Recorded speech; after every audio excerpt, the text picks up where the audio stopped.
Alrighty, welcome everybody to the live stream. Welcome guys to voting on who is the best of Jesus's disciples. I'm very excited for this, guys, because I just thought this was kind of a fun, wacky idea, and I'm excited that you guys get to join in on the voting and deciding who, out of all of the disciples of Jesus, is the best disciple.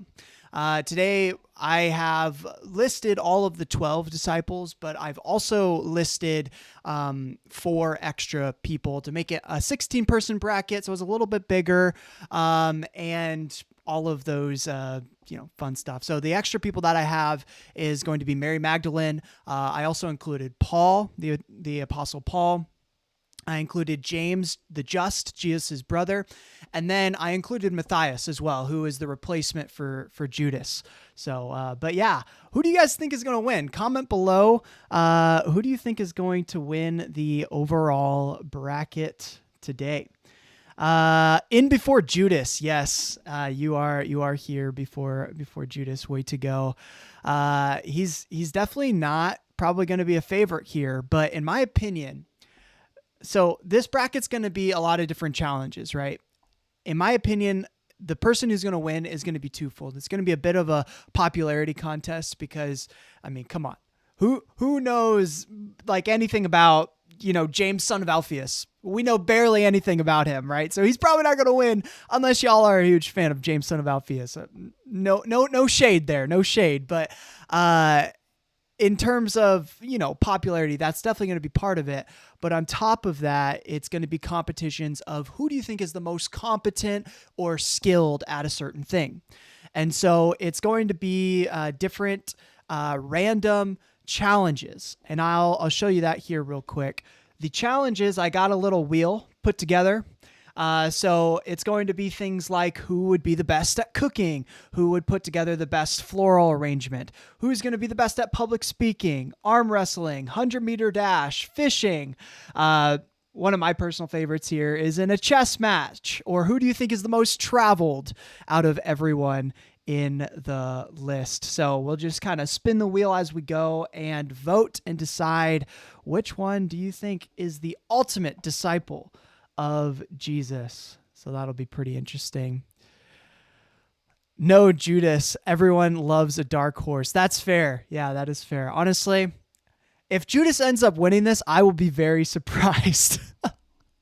But hey, I've seen more shocking things in my life. That's for sure. I've seen more shocking things in my life. But yeah, welcome everybody. So Paul solos. Yeah. I could see Paul soloing. Honestly, in terms of, there's a couple there that I'm like, oh, Paul's definitely going to win this because I got like Torah trivia as one of the options. So who would win in trivia over the Torah? I also got, what was it? It wasn't tent making. I was thinking about putting tent making, but I was like, nah, Paul's going to just annihilate everyone in that. But what was the other one? Oh yeah, well-traveled. I mentioned that one earlier. I think Paul's probably going to win that one if he gets in the competition. So, but let's introduce who do we got on the lineup. Welcome to the chat, guys. But yeah, who do we got on the lineup? Paul is the GOAT. I love that. Well, first and foremost, I ranked these. So it's going to be 1v16, 8v9, kind of like March Madness in the Sweet 16. That'll be the structure of this tournament. So who is the number one spot in this position? This is a bit maybe controversial, but I think number one spot is the Apostle John. And the reason I put John there is because first off, everyone knows who John is, right? He wrote one of the Gospels supposedly.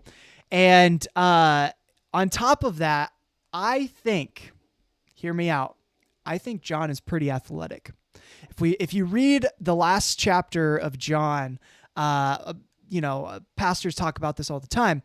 there's the reference to the character in the Gospel of John who is the apostle that Jesus loved. And most people think that that apostle is the Apostle John because he's the one writing about himself in there, the apostle who Jesus loved. And so in that, it has a sort of race to the tomb between the apostle who Jesus loved, who's John, and Peter, who's, probably the most well-known, renowned out of all of the disciples. And guess who kind of brags a little bit about the fact that he beat Peter in a race to the tomb?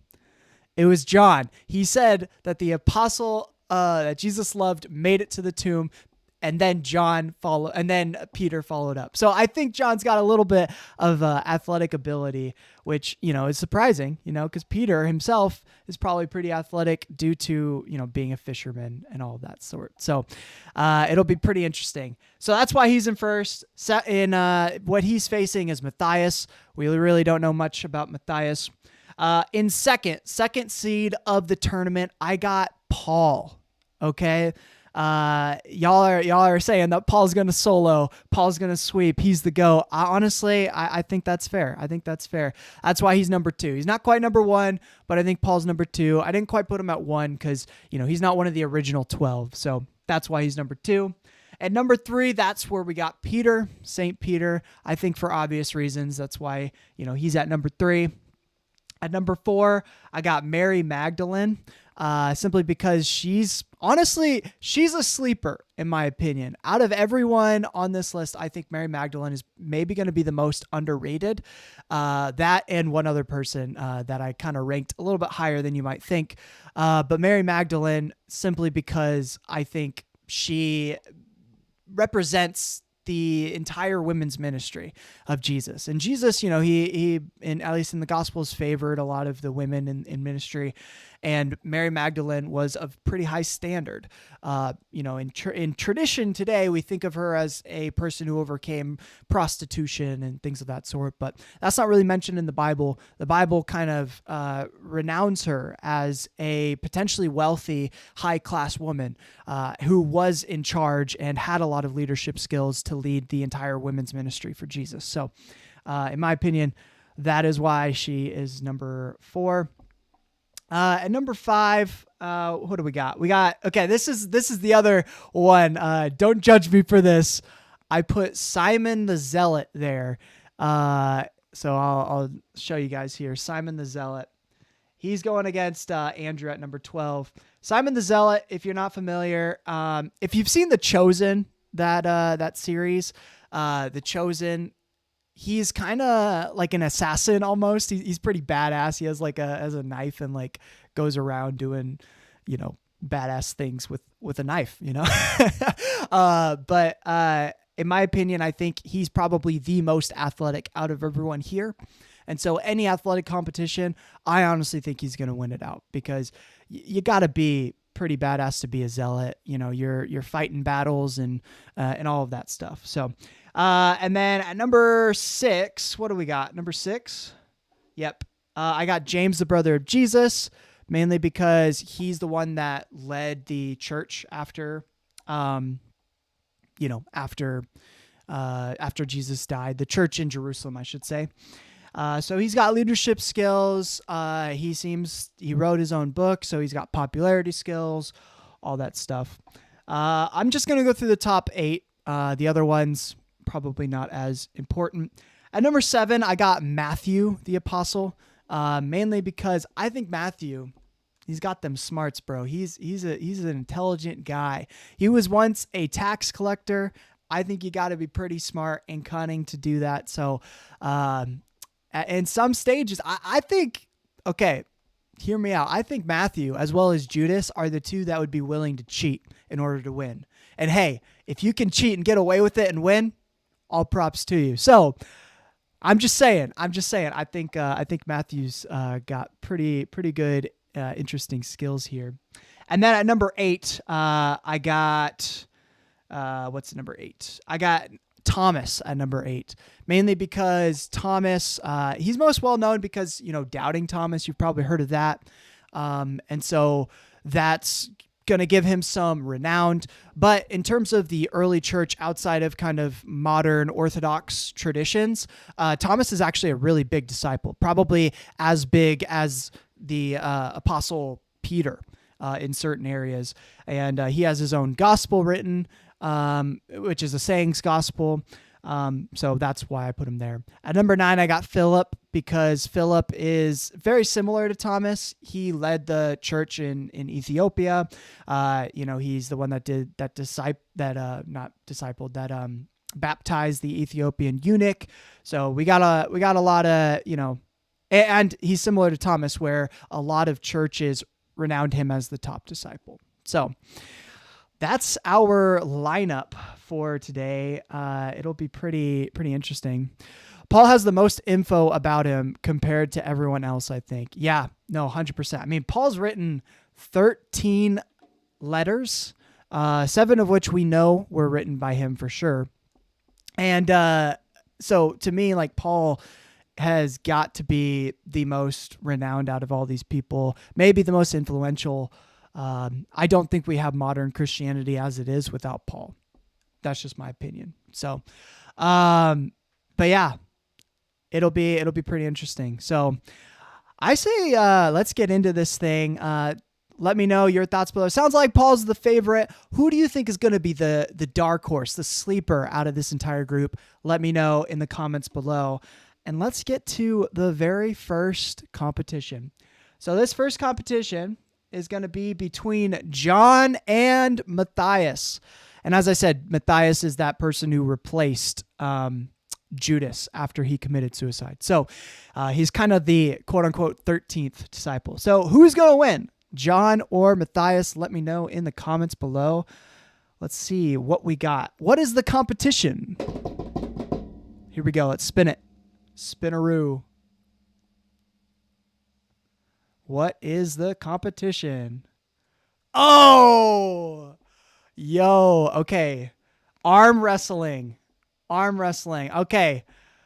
Let's discuss. So John versus Matthias, arm wrestling. That's a pretty interesting one. We don't know very much about Matthias. It's kind of why he's number 16, if I'm being honest. But if I had to think about this, what do we know about Matthias? Well, we know that he was a part of the ministry from very early on, as well as John. We also know that John, as I said before, seems to be at least fairly athletic. So I think he's got that edge. And that's pretty much it. That is pretty much it. What are your guys' thoughts on this one? I don't read the Bible too much, but I'm guessing John takes it. Yeah. I don't think this is much of a competition. I mean, it's 1v16, I gotta pull together what is the best argument for Matthias winning this thing. Well, Matthias would be, he would have been Jewish, as well as John. I think he probably would have been from the same area. So potentially he's also a fisherman. So, that's a pretty physical job. I think Matthias and John potentially could be both have been fishermen. So both pretty athletic. Honestly, I think John's going to win this one. I don't know. I don't see any good argument for Matthias over John here. I don't know. What do you guys think? Do you guys have any input on why Matthias might take this one? Honestly, I think it's got to be just popularity and what we know about him. I'm going to put out the poll here real quick. We'll keep discussing, but yeah, I don't know.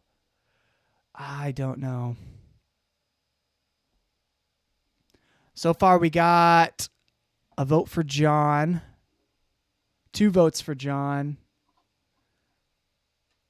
Yeah, I mean, the only thing I could think about for why Matthias would actually win this thing is because, he's you know what? There's no good reason. John wins. I've literally tried to scramble and think, but I'm going to say that John wins. You guys are correct. So we will we will give this one to John. Oh, let me hold on.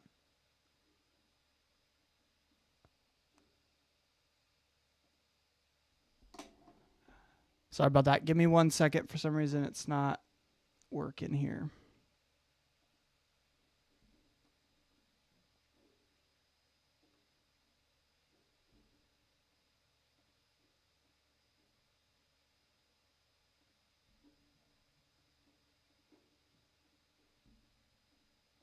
Oh, that's why.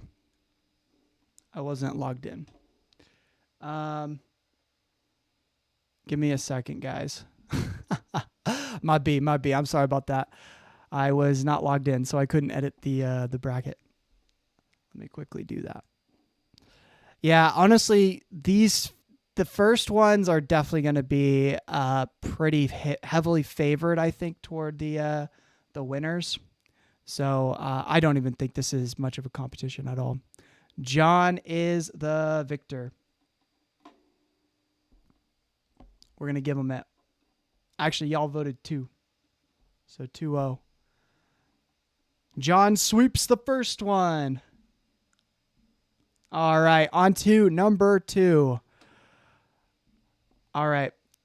So this one's going to be probably the closest out of round 1. And I'm going to set the stage here. We got Thomas in one hand. Okay, so Thomas, he's in The Chosen, he's the guy that owned all the wine that was turned into, or all the wine that ran out at the wedding in Cana.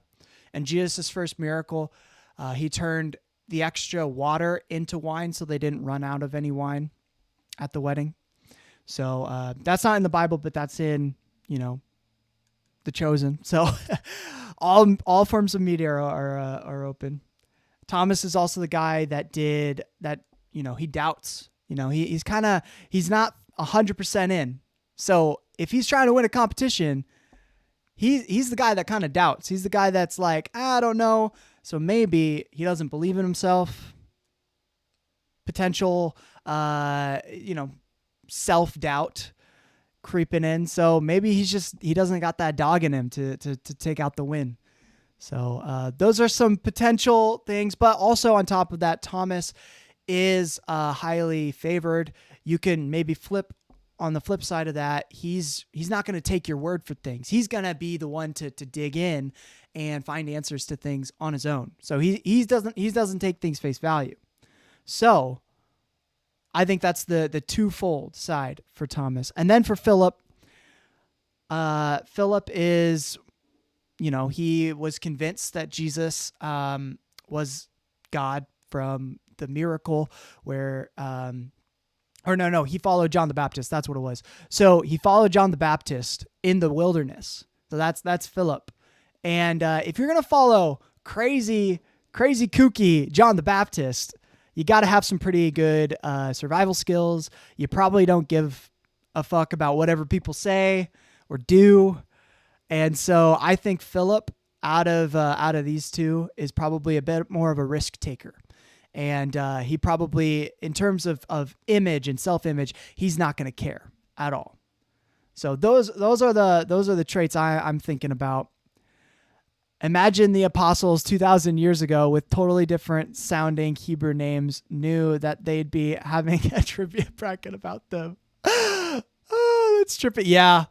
I think it's just kind of fun, but honestly, I feel like they'd be participating in this because they'd be like, "Whoa, that's interesting," and I'd hope that they'd be able to pull out in some of these things. So, all right, so that's the stage. That's setting the stage for this competition. Let's see what the competition will be. Here we go.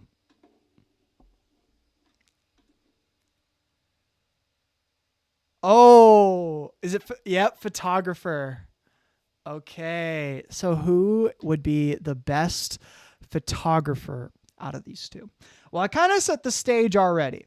So we got here Thomas, who I'm thinking, this is my thoughts. Thomas, he's going to think deeply about the photo. right?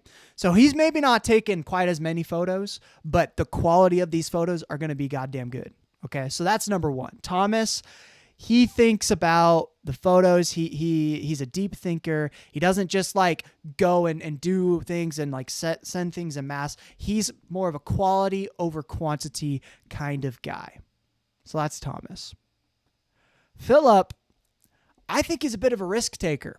You know, Philip, he's not going to care about hanging over the edge of a cliff to take a goddamn good photo. He's going to do it. You know, like he lived in the wild. He ate bugs, locusts with honey. He wore crazy clothes along with John the Baptist. I think he would just not care. You know, he'd probably be a good journalist too, because if he needed to get a story or get a video or a photo for a journalistic story, he's not going to care. He'll lie. I'm sure he'd probably lie his way in order to get a good photo. He'd probably do whatever it takes, even look like a fool to get a good photo. So really good, thought out photos. That's number one. That's Thomas. He's going to think really hard about the photos. And then Philip, he's just, there's no restrictions. There's nothing holding this guy back. He's going to do whatever it takes in order to get a good photo. What are your guys' thoughts? In my opinion, that's what this has to be up to. Quality, really good, well thought out photo versus no restrictions.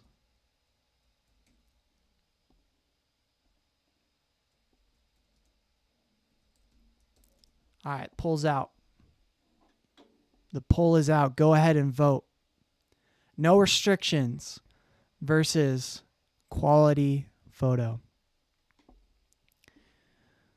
Okay, we got to vote for Thomas.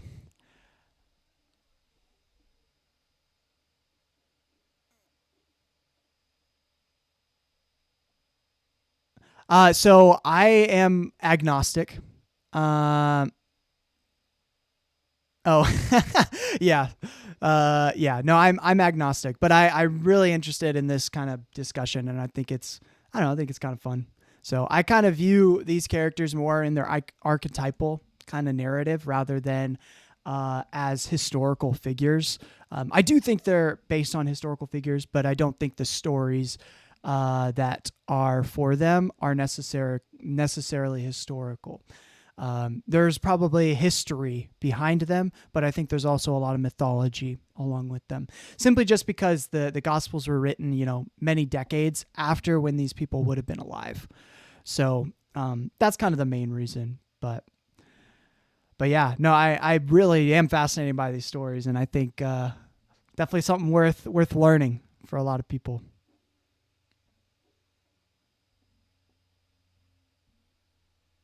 Oh, nice. That's super cool.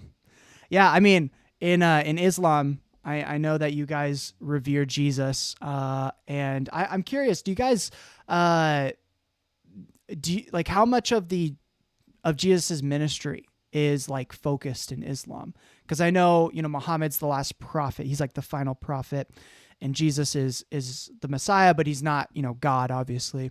So I'm curious, like how many of these stories would you be familiar with from the Bible?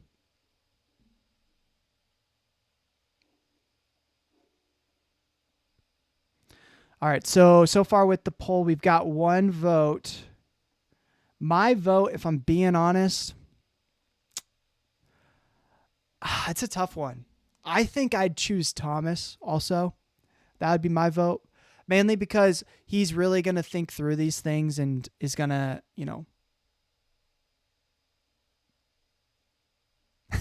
not much, but we got Jesus talking as a baby. Yeah, that's good. What is it? I think it's the apocryphal Gospel of Judas, I believe. Or is it the Gospel of Mary? I don't know. But any one of those has Jesus turning clay into like birds as a baby, and then basically just roasting some of the onlookers to the miracle. So it was pretty cool. All right, I'm going to give it one more minute, but I'm thinking Thomas is probably going to take the win here. So far, it's a 1-0 competition.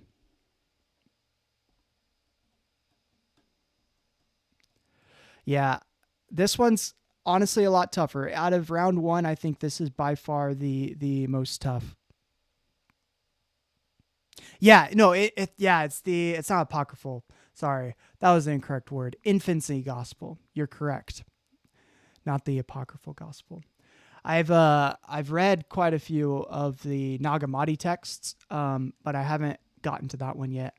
I've read Gospel of Thomas and then the Gospel of Judas as well. And then there's the Gospel of the Egyptians, which if you want to look into a crazy cosmological book, I would highly recommend Gospel of the Egyptians. It's pretty freaking wild. So yeah, some of the early Christian literature is it's really fascinating what they were writing in those early days. So yeah, I think it is infancy gospel. So all right, where are we at? Looks like Thomas is gonna be the winner. He's gonna pull out with the W. All right, Thomas, it is. No upsets yet. I guess no one's upset that way. All right. Round number 3. Numero tres. We got Mary Magdalene versus Bartholomew. Mary Magdalene versus Bartholomew. Now, let's think about this. So I mentioned at the beginning that Mary Magdalene, she's kind of the leader of the ministry for women here. And then Bartholomew, he's an interesting character. We don't know a ton about him. A lot of these kind of lower ranked disciples, they're ranked low because we just don't know much about them. But with Bartholomew, what we do know is that he was convinced by Jesus to follow Jesus because Jesus had a vision where he saw Bartholomew talking to Philip, right? So Bartholomew and Philip, the guy who is kind of wild man, they were friends. And Philip convinced Bartholomew that Jesus is legit. He should go talk to him. Bartholomew was like, I don't know, maybe. So he goes to Jesus. The first thing that Jesus says is, I saw you under that tree, where they had that conversation. It was under a tree where Philip and Bartholomew had a conversation. And so Jesus showed that he saw that conversation. He miraculously understood where Bartholomew was at in that moment. And at that point, Bartholomew had the faith to surrender to Jesus and to follow him. So that is the main thing. Bartholomew is just an amazing name, so I think he wins off that alone. Oh man! Oh, what you're gonna vote over Mary Magdalene for that? That's okay. I mean, you can vote however. I am biased toward Mary Magdalene because I think she's a beast. But yeah, Bartholomew or Nathaniel, he does have a pretty good name. That's true. So we got Mary Magdalene, the leader. So she's got some pretty good leadership skills. She's probably wealthy too. So she's got some networking skills. She's probably good at talking to people. So I think she's got a lot of that. Whereas Bartholomew, he's loyal. So think like Hufflepuff, if you're familiar with Harry Potter, he's loyal. And he's a guy that, he's got a pretty sick name. So if there's anything to do with like impressing people with your name, that's a pretty good deal right there. So those are the two people we got. Let us see, what is the competition going to be? What is the competition going to be? I'm voting Mary. We can't lose. The only woman first shot. That's fair. What do we got? Oh, I actually really like this one. Music producer. Okay, so who do you think out of Mary Magdalene and Bartholomew is going to produce the best music?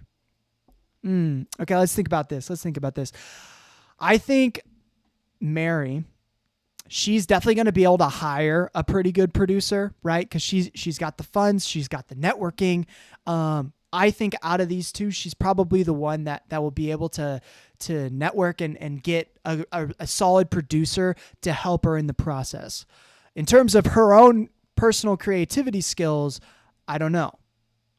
But in terms of producing music, I think she's got the connections. You know what I mean? She's got those connections.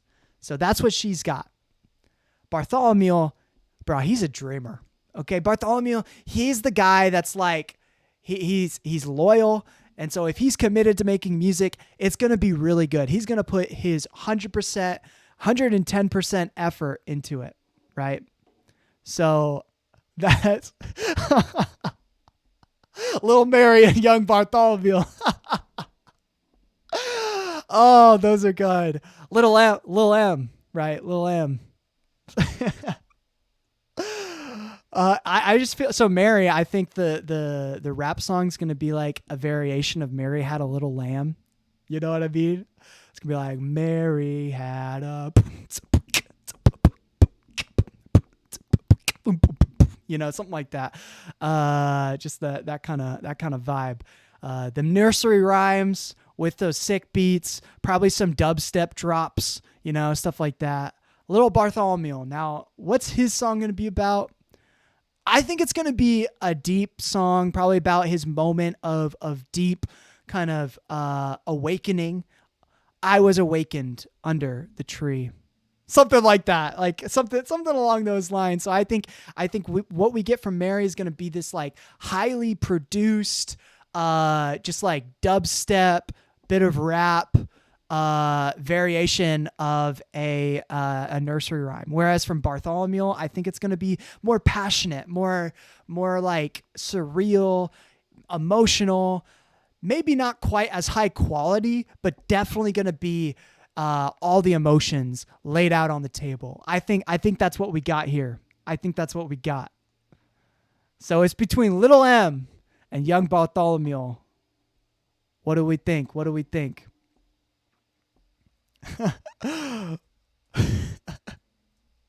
Little M in the house. And young B. Little M and young B. Who wins? Little M and young B. Oh boy. Yeah, I mean, that's what we got. We got Mary Magdalene. She's got them connections. It's going to sound good. It's going to sound fucking good, dude. You're going to hear it and you'll be like, "Yeah, baby, come on. Let's get it." You're going to be vibing. Whereas Bartholomew, you might be crying. He's going to probably be crying a little bit. Oh boy.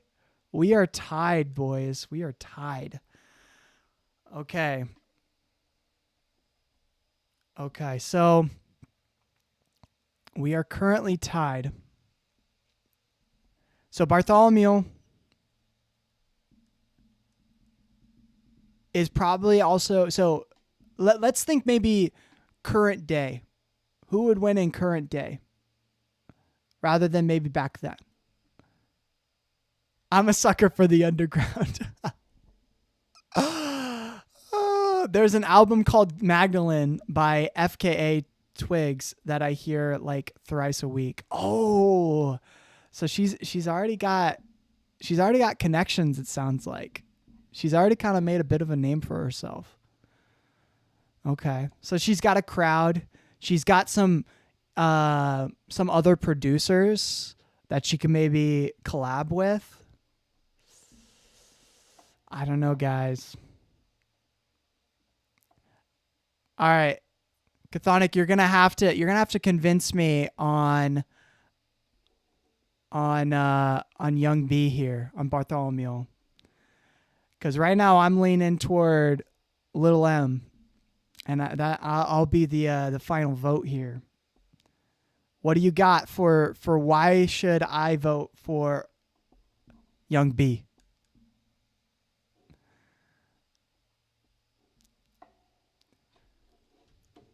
We're at 1-1. There we go. 1-1. The stakes are down. It's time. It's time to pull it out.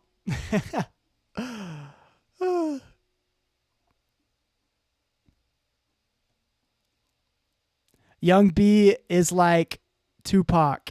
He spits from the heart. He's a real one.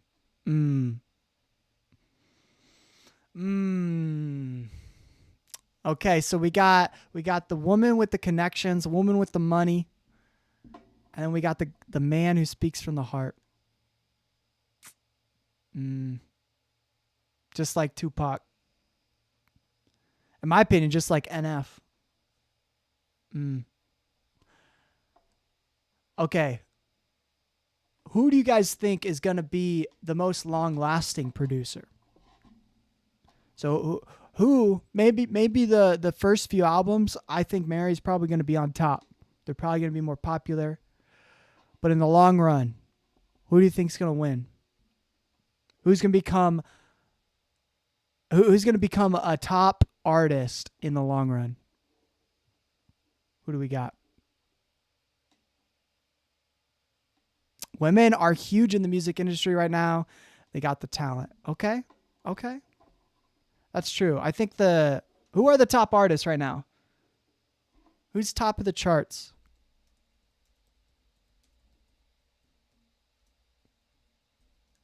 Let's see.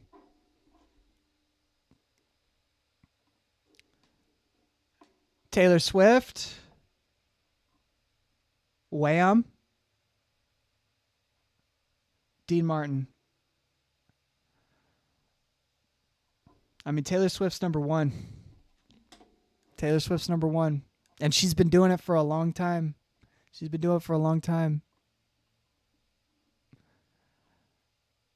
Yeah, fair point.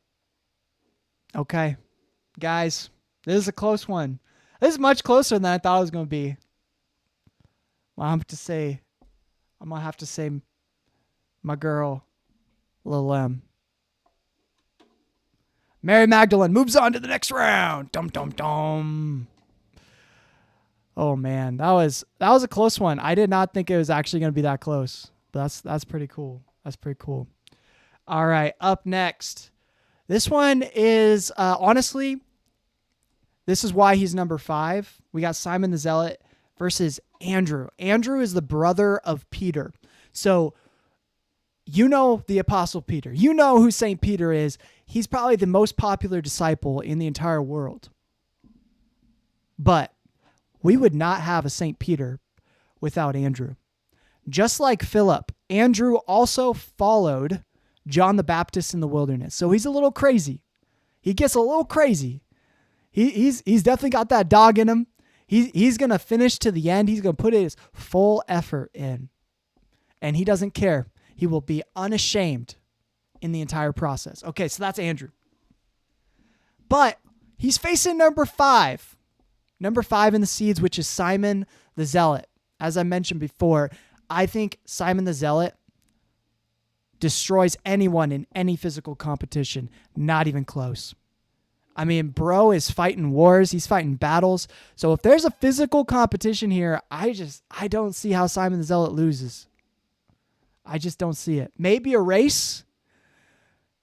John the Baptist is a cool guy, highly underrated. I think he clears this whole bracket. Oh, yeah, John the Baptist. He's not on this bracket. I kind of wish he was, but Andrew goes hard. Yeah, Andrew, John the Baptist is a badass. Andrew and Philip are both badasses too. That's my opinion. But again, I want to emphasize Simon the Zealot, any physical competition, any athletic competition, I think he's soloing this entire thing. So it really depends on the competition, in my opinion. That's why he's number 5. But yeah. All right, that's what we're considering. That's what has to be considered. Here we go.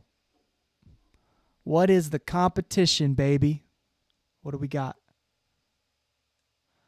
Oh, fuck. Okay. Most traveled. Okay, I'll be honest. I don't think this is close. I don't think this is close at all. Let's think about this. We got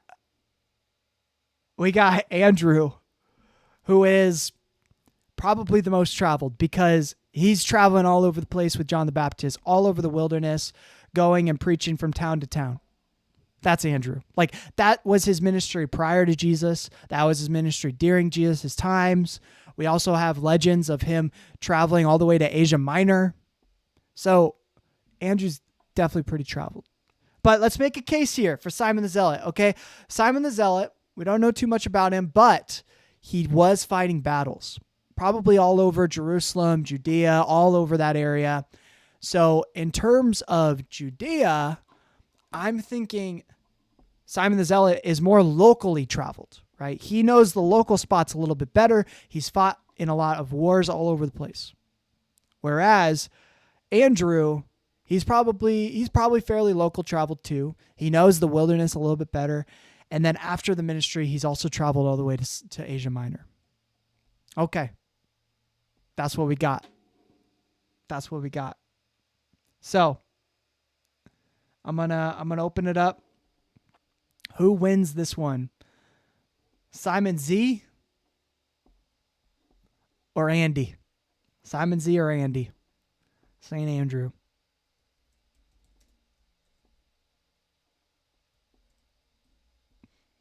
Like Andy from Toy Story. But definitely not even close to that at all. Who wins? I don't know. I'm pretty sure I know who wins this one. Yep. St. Andrew. He has one vote. I'm not too surprised. Andy all the way. Indy all the way. Put it all on Andy. I was actually, for New Year's, I was playing roulette. And my friend and I, we kept Andy Griffith Show. Nice. I like it. But I was playing roulette, and my friend and I kept putting it all on the upper third. And we actually won a few bucks from doing that. We only put in like $40, but I was like, man, that was pretty good. So, did you see that scholarship theory that maybe John the Baptist and Jesus were like trying to be co-messiahs? So actually, yeah, that's very, very interesting. So I am familiar with that. The reason people bring that up is because in Jewish tradition, there is the idea that there are two messiahs. So there's a priestly messiah and a king messiah. And that's because in ancient Jerusalem, Second Temple Jerusalem, they had both the priest, so the head of the temple, and then they also had a king. However, in Second Temple Judaism, the role of king was kind of fuzzy because they were under the authority of Babylon, then Persia, and so on, right? Then it was the Greeks and then the Romans. So during Second Temple period, the priest was really the only hierarchical role during that time, which is why they had predictions that the Messiah would not just show up as a king like people would think, but also as a priest.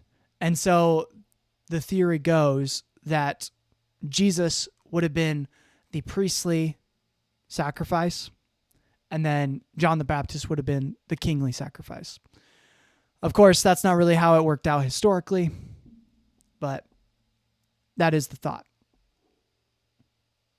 So, but yeah, no, it's really fascinating. There are some people who think that John the Baptist was probably the Messiah in early days, and no one modern day thinks that. But when you look at some of the language of how they describe John the Baptist, he would have been more significant than Jesus. Like during the time of Jesus, John the Baptist had a lot of renown. Like we see Herod talking about how he thinks Jesus is probably the reincarnation of John the Baptist. And he's afraid that he's the reincarnation of John the Baptist, which is fascinating. It's like, oh, so John the Baptist was definitely more renowned in that place and time. Yeah, it is pretty interesting stuff. For sure. All right. Looks like we got our winner. Andy. Good old Andrew. Good old Andrew. He sweeps. He sweeps the floor. All right. Next up, guys. Next up, we got a favorite. Y'all said he was going to solo this match. We got Paul, the Apostle Paul. Now, he's not one of the original 12, okay? So some might argue, you're not doing the 12 disciples. Yeah. Okay. Let's move on. Let's move on from that. Paul is the most influential person in the entire Bible. Besides Jesus, I'd say. But he's the most influential person when it comes to writing the Bible. I can say that very confidently. 13 out of the 27 books of the New Testament were written by Paul. A lot of the theology we hold to is because of the interpretations that Paul writes about in the New Testament. Paul did a lot of heresy hunting in his time. He's a very influential guy. I was hoping we get well-traveled because dude traveled all over Asia Minor, and all over the Roman Empire. He traveled all over Israel. He traveled down to Egypt. He was all over the place. So he's well-traveled. He's a really smart guy, right? He used to be a Pharisee, one of the top Pharisees in the temple. And so he was able to convert a lot of Jews that way. Paul is also adventurous. You know, he got into multiple shipwrecks and survived. So he's probably pretty athletic. He's very adventurous. He's got to be pretty creative with some of the preaches and the public speaking that he did in being able to craft a lot of that public speaking. So Paul, I mean, he's got a lot going for him. But what is his opponent? Well, it's James, son of Alphaeus. Pretty much we just know his name. That's pretty much all we know about James, son of Alphaeus. But don't get me wrong, the name of his dad, Alphaeus, is a pretty cool name. I will say so. So yeah. I think you can argue that Paul is more influential than Jesus as well. That's depends on what you mean by influential. If you mean in terms of what he wrote, yes, 100%. He's much more influential than Jesus. Jesus didn't even write anything. But in terms of the quotes that come from him, iconography, archetypes, Jesus is much more influential. But I would agree with you. In terms of historical documentation and historical literacy and known historical acts, like not just potentially historical, but known historical acts, Paul's the winner, 100%. Not even close. So, yeah, it depends on what you mean by influential, though. All right. Easy win. I don't know, man. James son of Alphaeus, right? You know, he's written in the Bible. he's written down.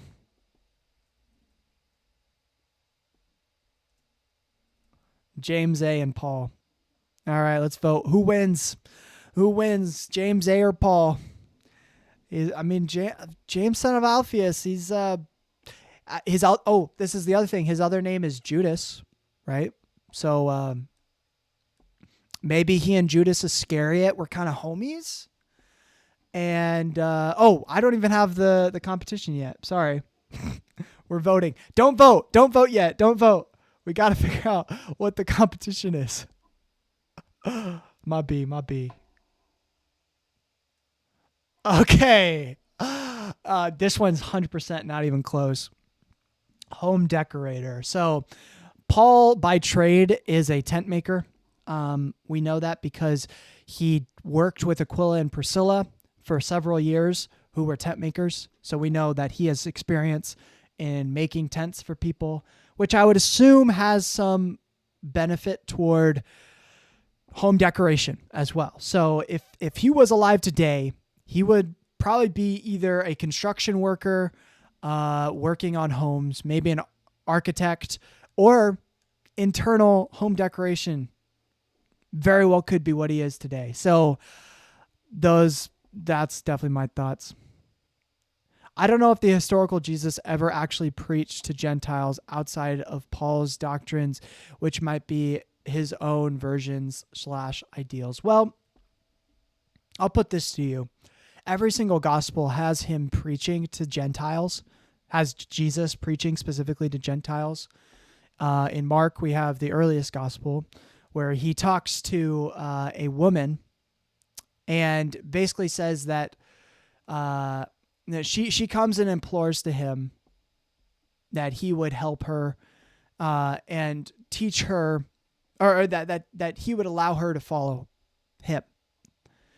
And Jesus kind of responds sarcastically. It looks a little kind of messed up what he responds. He says, "Why would I teach you when what you deserve is the scraps from the table, as a dog eats the scrap, or what you deserve is the scraps from the table, right? Not the full teaching, but maybe the leftovers from my teaching." And she responds, "Well, even the dogs get to eat the scraps from the table." And Jesus says, "Very well said. You can follow me." And so I think I don't think that the lesson is that Jesus is, racist, but I think the lesson there is he's trying to get his other disciples who are hearing this conversation to think about how they think about Gentiles, right? So there's that. We also have, in John, which is our latest gospel, we have him talking to the woman at the well, the Good Samaritan. The woman at the well. We also have his parable of the Good Samaritan.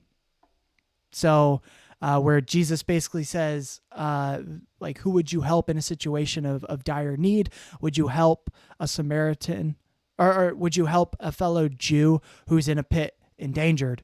And a priest doesn't help. I think it's a Levite, doesn't help either. The only person that helps the person in the pit who's a Jew in this story that Jesus is telling is the Samaritan. And Jesus says, "Who is your neighbor in that?" And they say, "Well, it'd be the Samaritan." And Jesus says, "Go and do otherwise, likewise." So basically the idea is we need to love even our enemies who are not considered Jews. Now, Samaritans are part Jew, but they would have, from the Jewish standpoint at that time, they would have been considered Gentile, as good as Gentiles, and not worthy of the teachings of the Messiah. So I think there is a pretty good case to say that Jesus was pro-Gentile. I mean, in John 3:16, he says it's for all people, right? That the gospel is for everyone. He died on the cross for everyone. So I think it's pretty strong case to say that Jesus is pro-Gentile. So, but yeah, definitely a lot to discuss. All right, Paul. Looks like Paul's the winner. Big old shocker there. Who knew? Who knew that Paul was going to win? Honestly, I think Paul might win out, mainly because Simon the Zealot didn't get his athletic competition here. However, John is going to be pretty interesting. It'll be interesting to see him face up against John, and potentially even Peter. So we'll see. But I do think that your initial estimate that Paul's going to sweep here, he's going to solo all these people, I think that was a pretty good estimate. All right, what do we got next? Did I end I didn't need to end the poll here. What do we got next? What do we got? We got Matthew versus James, son of Zebedee. Okay. This one's actually, I think, going to be fairly close. And let me tell you why. So James, son of Zebedee, is the brother of John, St. John. Okay. So John and James, they grew up together.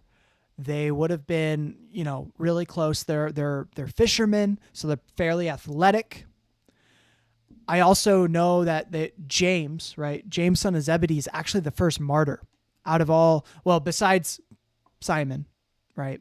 Besides Simon, he's the first of the 12 disciples to be martyred for their faith, to be killed for their faith, right? So from that perspective, I think we have a pretty good case to be made that he's athletic because of his fisherman skills. And on top of that, he is unashamed, right? He's willing to go the extra mile and even be killed for what he believes. So that's James, son of Zebedee. We also got Matthew. Now, Matthew was also martyred for his faith according to church tradition. His martyrdom, though, is not as historically accounted for. So there's that. But what does Matthew have going for him? I mean, he's top 7. Matthew is top 7. What makes him top 7? Well, I'll tell you what. He's smart.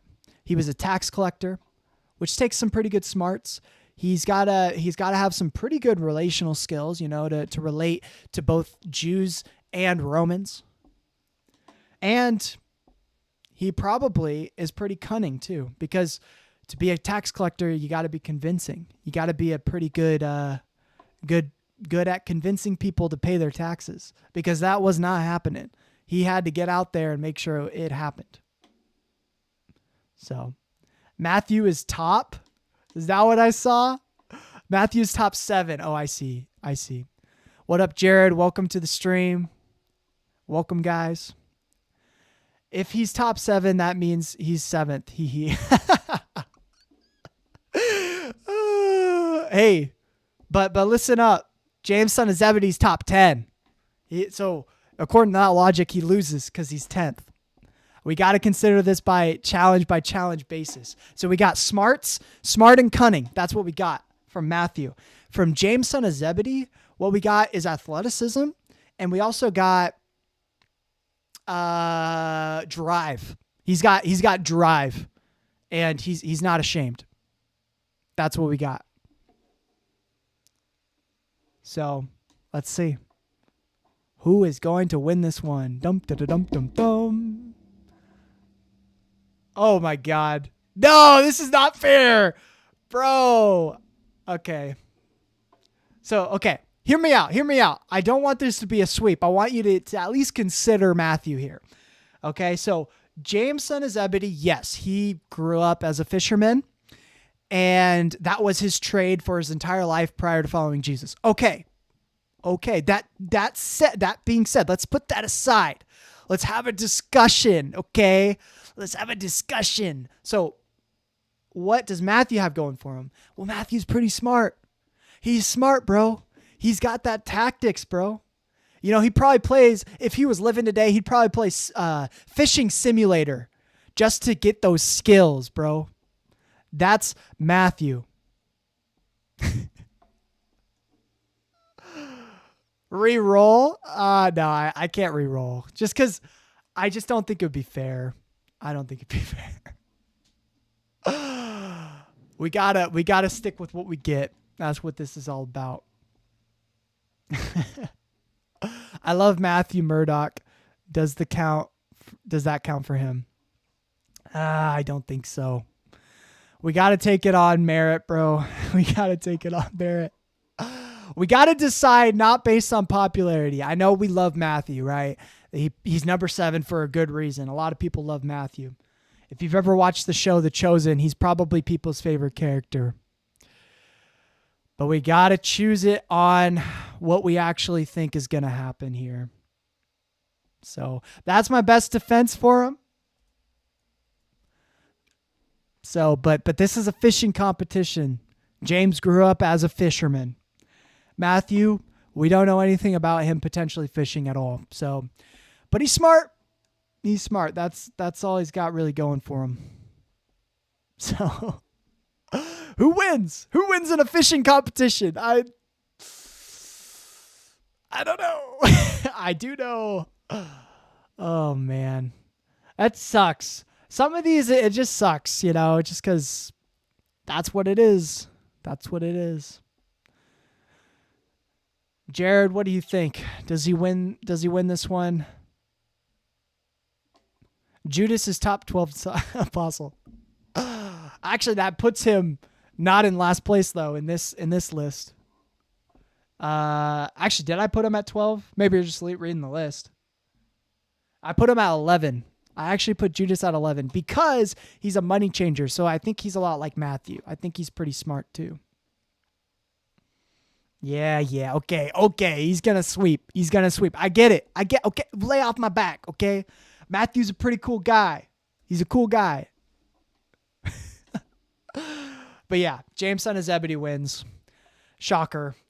It's really just the competition there. It sucks. That's the main thing. It's just, that's what the competition is, man. That's what it is. Yeah, you think so, Jared? I think so too, bro. I think so too. All right, what do we got next? We got 2 more for round number 1. Up next, we got Peter. I mean, everyone knows who St. Peter is. Versus Thaddeus Judas. So Thaddeus, we don't know too much about Thaddeus. In the Chosen, though, Thaddeus had an ailment, right? So he had his own sort of sickness.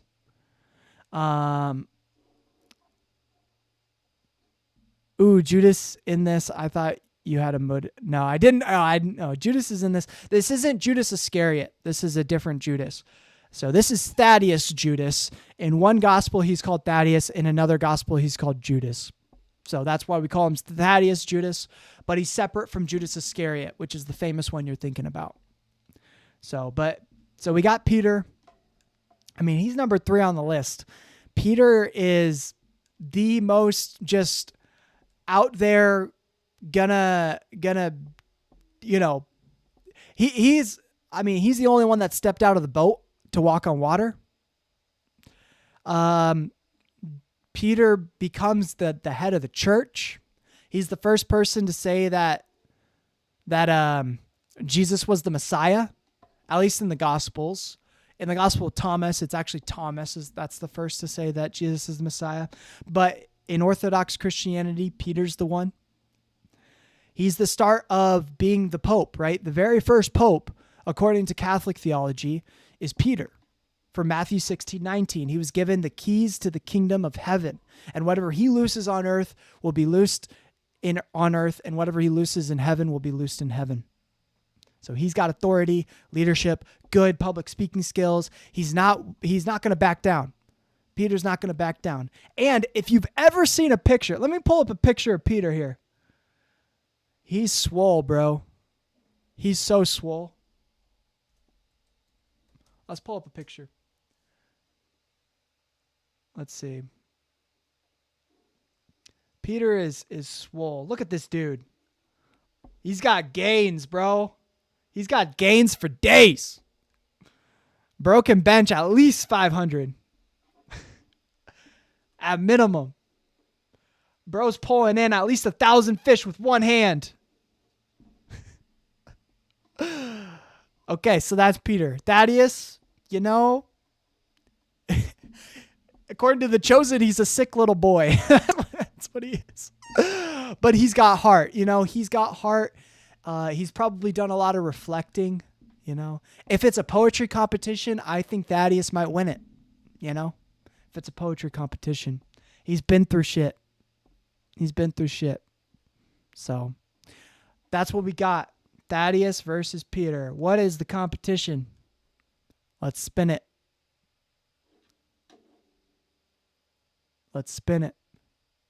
How do you have a picture of Peter?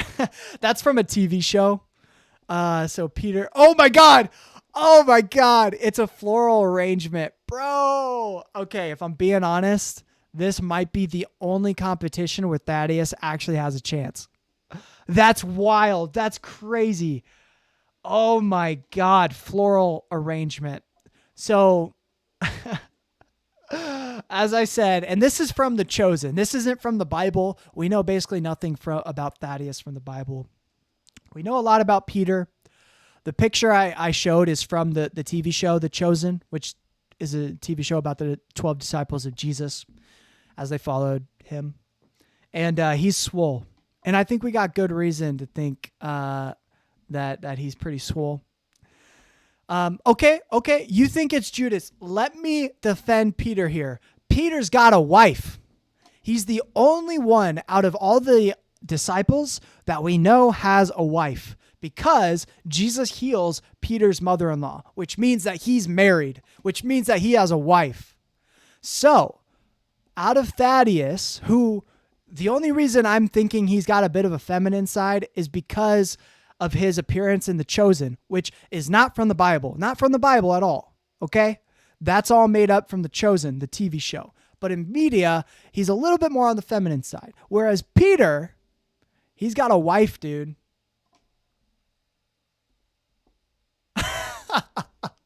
No man with a wife in 0 BC gave their wife flowers. Oh, shit. Oh, I gotta pull that one out. God. Oh, okay. That's fair. That's fair, bro. Okay, but is this in 0 BC standards, or is this by current day standards? Because he's a man of the house, right? He's a man of the house, which means a manly man takes care of his woman's needs. That's what that means, at least in modern day. So out of anyone who's going to be listening to what a good floral arrangement looks like, it's Peter. Peter's the one that's going to have the inside scoop. He's going to have the inside knowledge from his wife. Whereas Thaddeus, we don't know much about Thaddeus from the Bible, but we do know that Thaddeus in The Chosen is a little bit more sensitive. And so potentially he wins because of that. So that's what we got. We got historically more plausible versus, according to the media's presentation of the disciples, a lot more plausible. That's what we got. Peter Griffin is a family guy, and he doesn't give Meg any flowers. Okay, but hear me out. I'm trying, guys. I'm really trying. But Peter, the Apostle Peter, is not Peter Griffin. Look, do I need to show you the difference? I think I need to show you Peter again. I think I need to show you Peter again. Okay, this right here, this is Peter. Okay, just because he shares a name with this guy,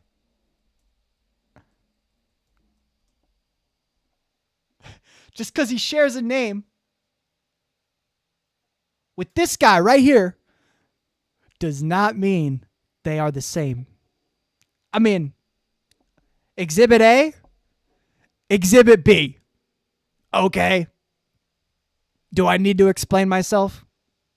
Exhibit A, he's a funny guy, okay? Peter Griffin's a funny guy.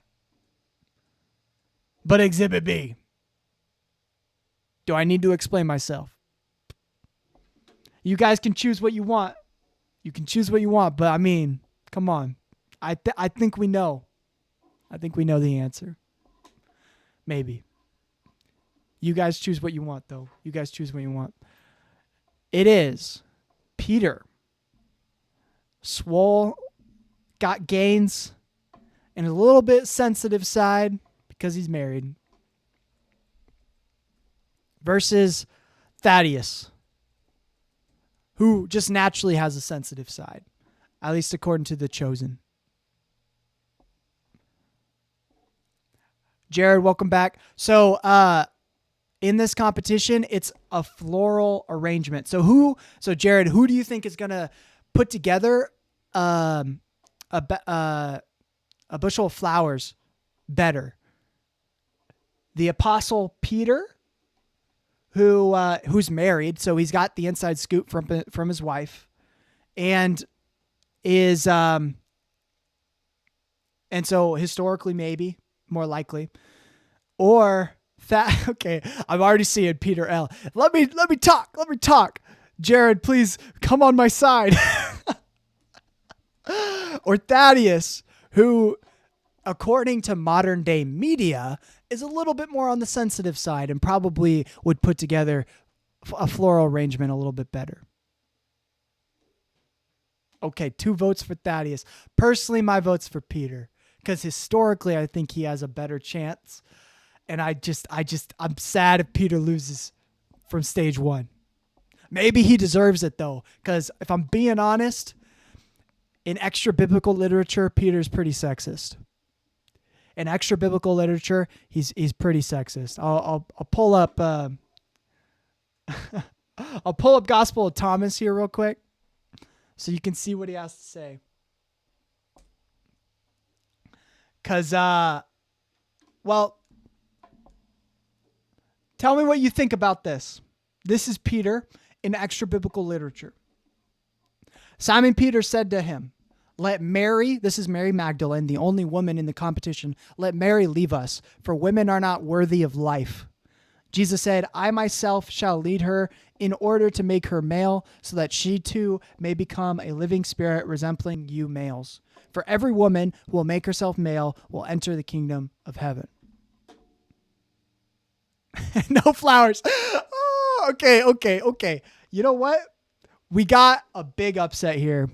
It looks like we've got a big old upset here. Okay. Jared, you voting? Thaddeus or Peter? Go ahead and vote. Let us know. I forgot about that. Gospel of Thomas is wild for that one. Yeah, the Gospel of Thomas. Verse 113. So what Jesus says there, you might think is also sexist, because he's like, every woman has to make themselves male, right? But I think that's actually, there's a pretty good interpretation of that where he's not actually talking about females making themselves male, but instead it's interpretation where males should make themselves a little bit more female to drop the gender identity. Not in terms of like modern day, like gender politics, but in terms of like the worldly identities that you receive in this world are going to cause a lot of harm, because you're forced this sort of way of being and living. And this example, right? Men are supposed to be really strong. They're supposed to be leaders, according to at least the patriarchy. And so when it says that women should become males, what it's saying is that the expectations of women to be kind of submissive and all of those kind of things, she should drop that to just become human, to find her own humanity rather than be subject to the identities of this world. And then for Peter, it's more, you need to become more feminine in order to drop the identity of masculinity so that you can be true to yourself, not true to the expectations of society, but true to yourself, right? Which could be masculine, could be assertive, right? But recognizing that. So I think that's more what Jesus is saying there, but so Gospel of Thomas, heaven is basically all dudes. Yep, you're right. Which is very different from Islam. That's for sure. Oh man. All right. Thaddeus is the winner.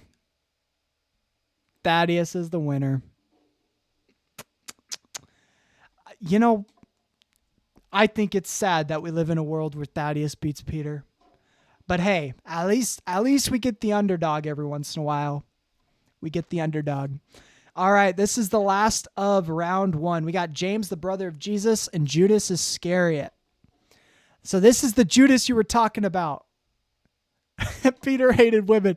You know what? He probably did. If I'm being honest, Peter probably hated women. You're probably right.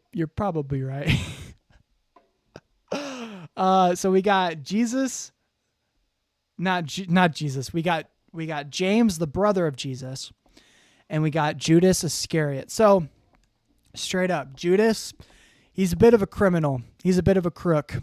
He's the guy that betrayed Jesus. In Muslim tradition, he's the guy that actually took the, so it depends on your tradition, but in the Gospel of Bartholomew, I believe it is, Judas is the guy that gets crucified instead of Jesus, right? So in a sense, and according to Islam, Judas is kind of a hero because he's the guy that gets crucified rather than Jesus. Jesus gets taken up into heaven, according to the Gospel of Bartholomew, and Judas is the guy, instead of betraying Jesus, he's the guy that takes the weight of the cross for Jesus. So in a sense, he's a bit of a homie, if I'm being honest. Also, the Gospel of Judas, he is the guy that betrays Jesus, but he does it in a way that he knows that he's benefiting people, right? Because if Judas didn't betray Jesus, according to the Gospel of Judas and Orthodox Christianity, we wouldn't have salvation, right? There would be no Jesus to die on the cross for people's sins. So Judas, in a sense, is the savior. And in the Gospel of Judas, Jesus appears to him before the betrayal and says, you have to do this. And when you do it, you will be rewarded in heaven.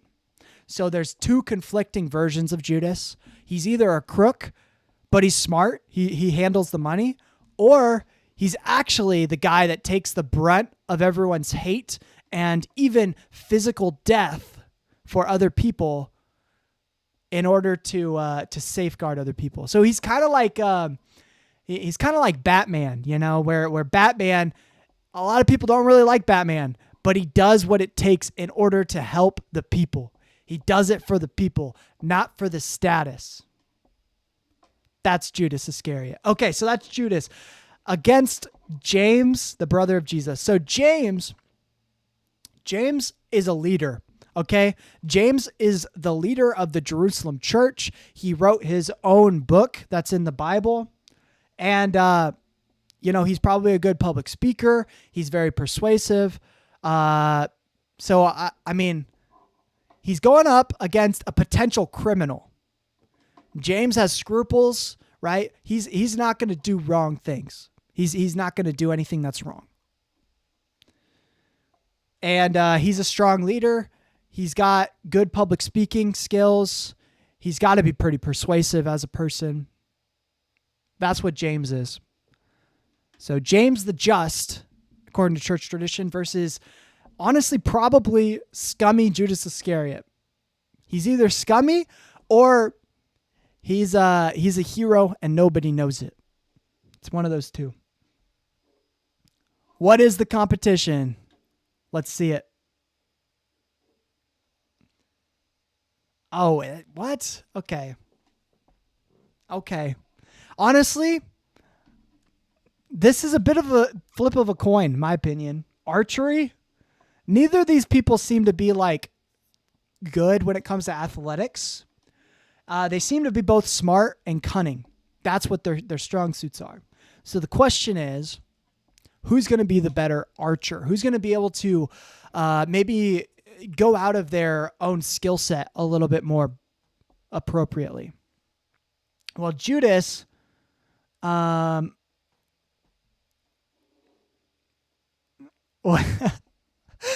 Judas got poison arrows. I'm not familiar with that tradition, but maybe. I mean, he hung himself, according to one tradition. I'm not familiar with him getting poison arrows. But if we're talking about poison, okay, hear me out. If we're talking about poison, James, the brother of Jesus, died because of poison. The reason he died is because he had a political adversary who poisoned him, and James, the brother of Jesus, died. That's according to Josephus, which is our earliest depiction of any sort of martyrdom. The historian Josephus talks about James, the brother of Jesus, dying due to poison. So that's what we got in terms of poison, if we want to talk about archery. Judas spends 30 pieces of silver on archery tutorial. Okay, he spends 30 pieces of silver, but I mean, James, the brother of Jesus, he's got the entire tithe and offering of the Jerusalem church to spend on archery. I mean, come on. If we're talking about resources, James, the brother of Jesus, has way more resources than Judas. Judas is taking care of the money, and he was stealing from the ministry. So that's the guy we're talking about. Okay, but here's the other thing. Judas is probably willing to cheat, whereas James, ain't no way he's cheating. Ain't no way he's cheating. James is too much of a good guy to do it. So even if James is better at archery because he's smarter and more cunning and probably could convince someone to give him some archery lessons, right? He probably got connections in that way to have someone teach him archery. Judas Iscariot is definitely going to be willing to cheat. Judas today would open carry. Yeah, maybe he would. All right. That's what I got. So I got we'll vote here real quick, but I got James, the brother of Jesus. He's the leader of the Jerusalem church. He's got connections, so someone could definitely teach him archery before this competition. He's probably athletic, right? Because he would have been a carpenter with Jesus. Oh, dude, he was a carpenter. Oh my God. What are arrows? Bows and arrows. What are they made of? They're made of wood. James, the brother of Jesus, was a carpenter. You don't think he was making bows and arrows? You don't think that was already something he was doing? You don't think he was shooting bows and arrows? Bro, I don't think this is a competition. Unless Judas Iscariot can get away with cheating, I don't think he wins this competition. Ain't no way. Ain't no way. You got to convince me because I'm all in on James. I'm all in on James here. All right, let's do a poll.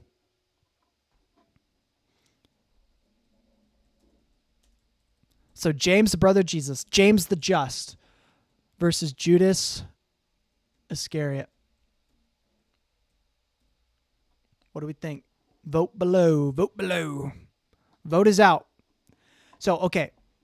The main thing is, out of this, I think James has skills already. You know, he's already crafting bows and arrows. Like, that's a thing because he's a carpenter. Second, James has connections because he's a leader of the church. He's got resources, which is the tithes and offerings from the church. He would delegate toward this potentially if it mattered.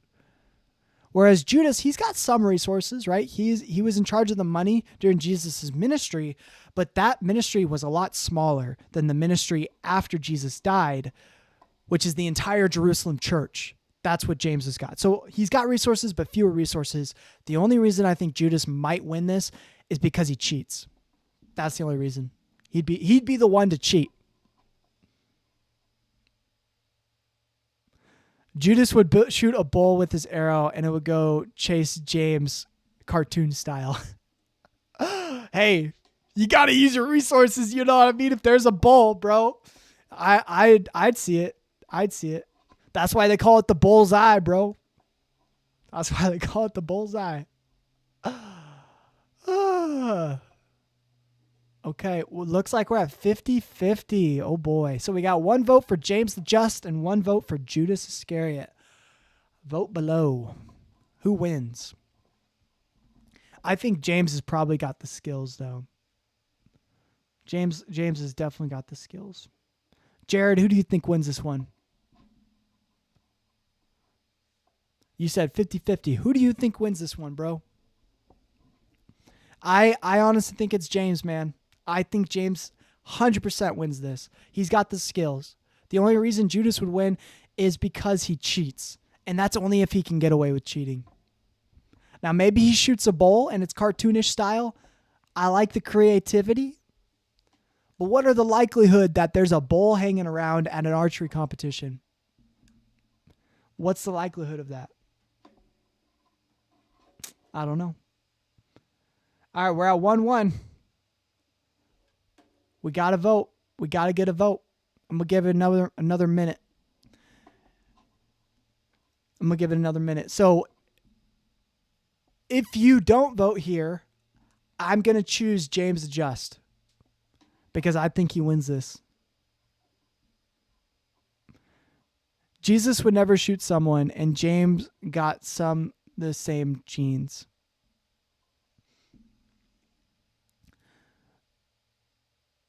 Gotcha, Jared. You can vote. I don't know if you've already voted yet or not, but if you haven't, if you want to click the vote button in the chat, and you can select which one you want. James the Just, which it sounds like is the one you're choosing. You can vote there if you haven't already voted. Yeah, dude, I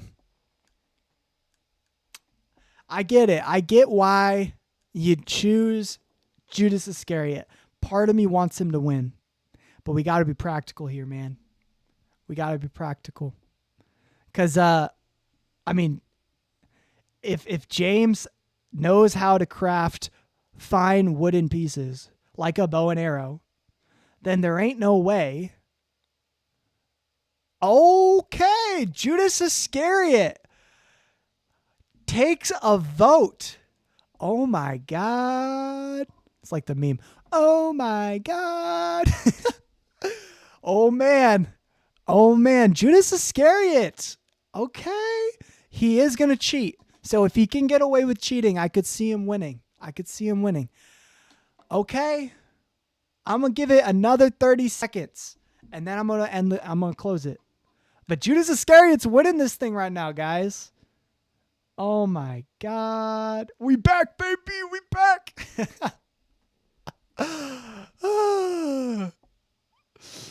By the way, Microwave Coffee, I love your tag, bro. I love the name you got there. Actually, right here, I got Microwave Coffee. Oh, that's great. It's good. I love that name. It's good. All right. You got 10 seconds to do the vote. 9, 8, 7, 6. Otherwise, Judas wins. 5, 4, 3, 2, 1. Poll ended. The poll is ended. Guys, we got an upset.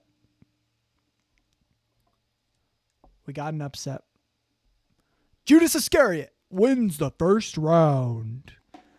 All right, boys. That's insane. That is absolutely insane. I did not think Judas Iscariot was going to win that, but hey, the community chooses. It's your vote. And you expressed your power of democracy. Good job. Give yourselves a round of applause. Good job. We're through round 1, guys. That's round 1 in the wraps. Yeah, it's not so healthy, but it's okay. Yeah, that's probably true. But hey, I'm with you, man. I'm with you. Microwave Coffee all the way. All right. Next up, we got John versus Thomas. Okay. So John's our number 1 seed. He's the number 1 seed in the entire competition, and he's going up against Thomas. Now let's recap. Who are these people? John is athletic. He's fast. He beat Peter to going to the tomb. So we know he's athletic. We know he's a good fisherman, right? He and James, they would have been fishermen together. And he's very he's probably a good speaker. He's a writer. He knows Greek. So not just Aramaic, but he knows Greek because he wrote in Greek his gospel. So he's a pretty talented guy. Now he's up against Thomas. Now Thomas in the Bible, right? He's the doubter. He's Thomas the doubter, right? Doubting Thomas. But doubting isn't always a bad thing. It means that you can think for yourself. So he doesn't take things for granted. He thinks for himself. He's a self-starter. On top of that, Thomas in extra biblical literature, he's the main man. He's just like Peter. Everyone loves Thomas. He started so many churches. He's the main guy. He's the first guy to discover that Jesus was the Messiah. He's got them smarts, bro. He's got that dog in him. That's what we're up against. So we got John, athletic, great leader, great writer, creative, good fisherman, versus Thomas, also a great leader, didn't write anything. We don't know if he knows multiple languages or anything like that. But he's got that dog in him, and he doesn't take things for face value. He is a self-thinker. All right. Let's see. What's the competition here? Oh, jousting. So what we got here is a good old joust. This thing. A good old joust. Jousting competition. Okay. So jousting's very athletic. You gotta be pretty athletic to joust. And we know that John was really athletic. I mean, bro is fast, and he was a fisherman, so he's gotta be pretty strong. You know what, bro? I think you're just controversial. I think you want the underdog every time. I think you just want the underdog. No chance Thomas takes this. You know what? Thomas is going to win this. Maybe I start hyping the wrong guy. All right, guys. Let's think about this objectively, okay? Think about this objectively. So, John, we know he's athletic. Thomas, we don't know if he's athletic. I think it's probably going to be John here. Plus, he's the number 1 seed. He's got them smarts, so he's probably got them tactics too. You know, Thomas, he's people smart. Thomas is people smart. Thomas probably thinks too hard about things. You know, he doesn't take things for like at first hand, right? He's a self-thinker, self-starter, but because of that, he might overthink things. Whereas John, he just does things. He's a doer. John does not take the time to process and analyze every little bit in a competition. He's got that natural athleticism that's going to carry him and just do it. You know what I mean? You feel me? So it's John versus Thomas. Who wins in a jousting match? I mean, I don't know. It's up to you guys. You decide. John v. Thomas. Also, if you guys like this content, I do live streams every single week. Not on Sundays. This is kind of a unique thing. I'm celebrating having done this channel for a year, so I'm pretty excited about that. But I do live streams every Tuesday night at 7:30, where I watch, if you've ever heard of Alex O'Connor, he's a philosopher on YouTube. I react to his content, and I'm watching and reacting to every single one of his videos in order to then make a culmination capstone video that I will publish and potentially get his attention and get invited onto a show. So that's the goal, is to be invited onto a show after having watched every single one of his videos and made a thing for that. So if you want to be a part of that process, if you want to play Alex O'Connor bingo and see this amazing accomplishment that's taking me over a year to do, then join me 7:30 Central Standard Time in the US. And we're watching every single Alex O'Connor video live on Thursday nights. I think I said Tuesday. I used to do it Tuesday. It's on Thursday nights. So that was just a little plug. I also do podcasts every single week where I interview scholars on the intersection of science, religion, and philosophy. So, all right. So far, John's in the lead, guys. So far, we got John, number 1.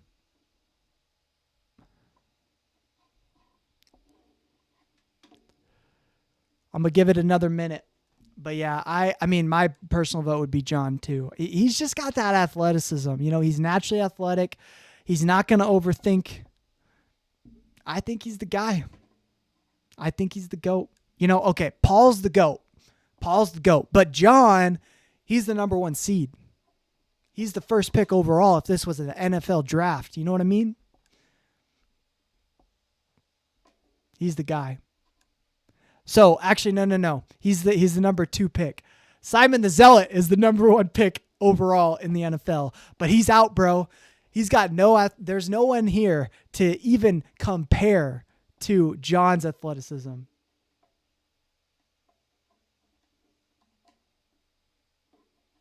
I voted for John Cena. Do it.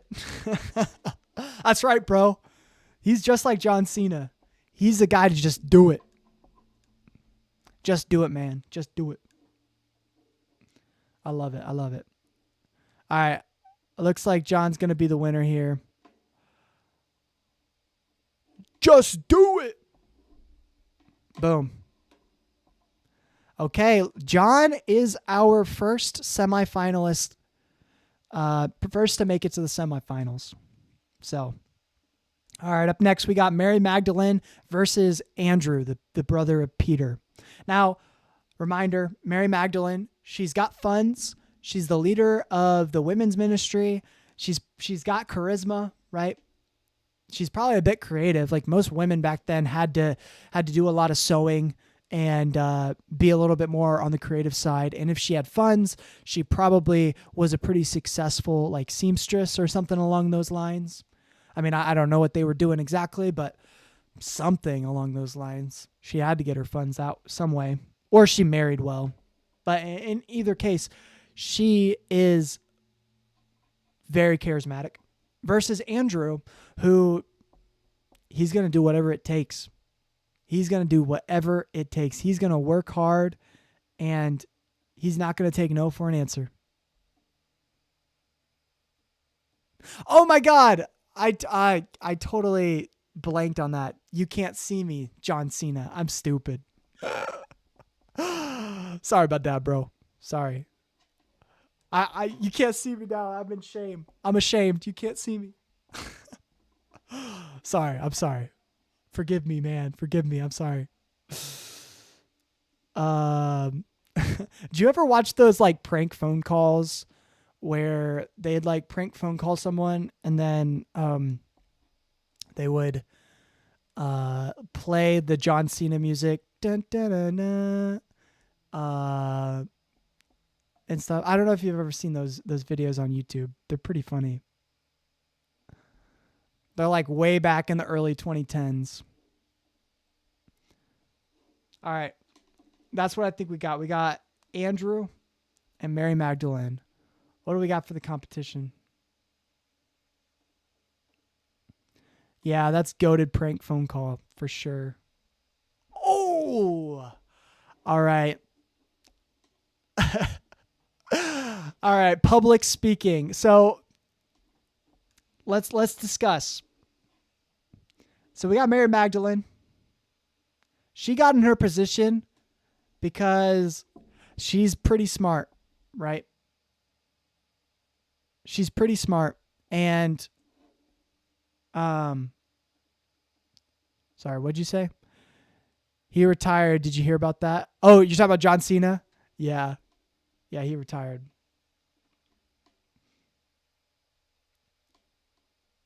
Yeah, I don't know too much about WWE. I so many people have been telling me I should get into it.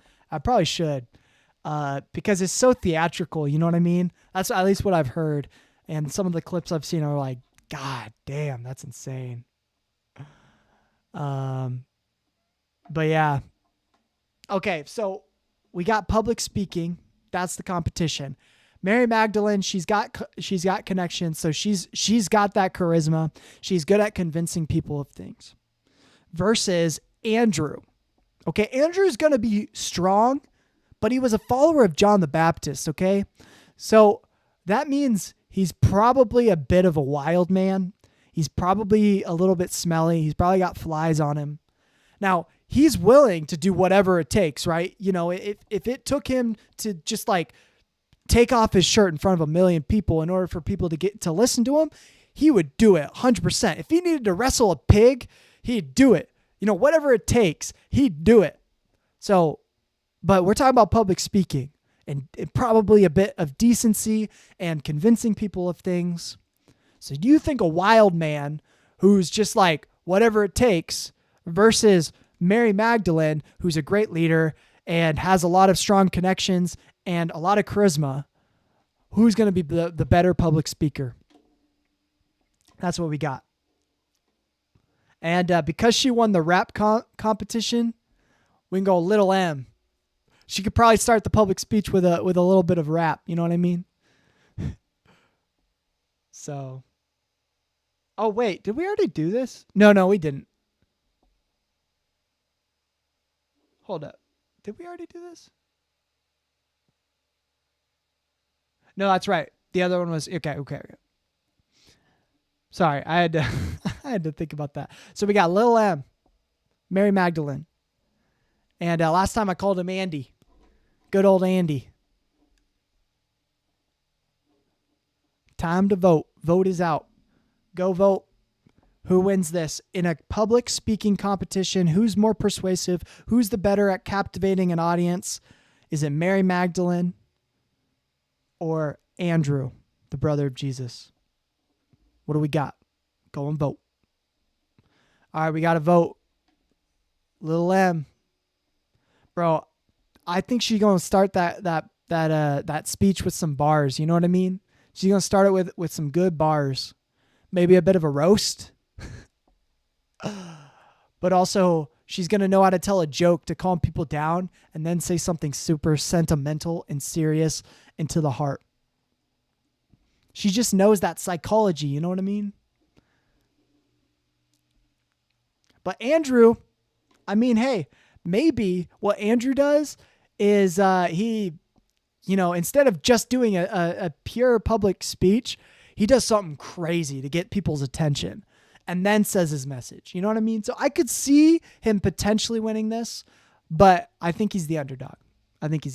Andrew, what he would have to do to win this is like, I don't know, probably take on some like big dude in like a wrestling match in some mud. And if he won that, he'd potentially win this.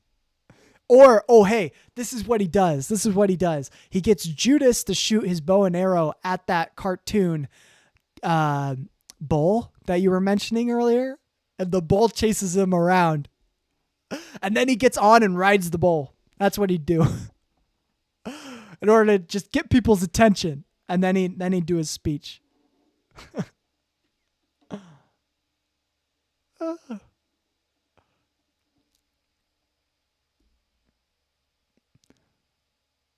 I think he is helping the up-and-coming wrestlers get better backstage. Yep. John Cena. I mean, I don't know too much about John Cena, but that'd be pretty cool. He sounds like a great guy. He's the main face of everything WWE. All right. I think we got our winner. Mary Magdalene, Little M. Little M takes the dub.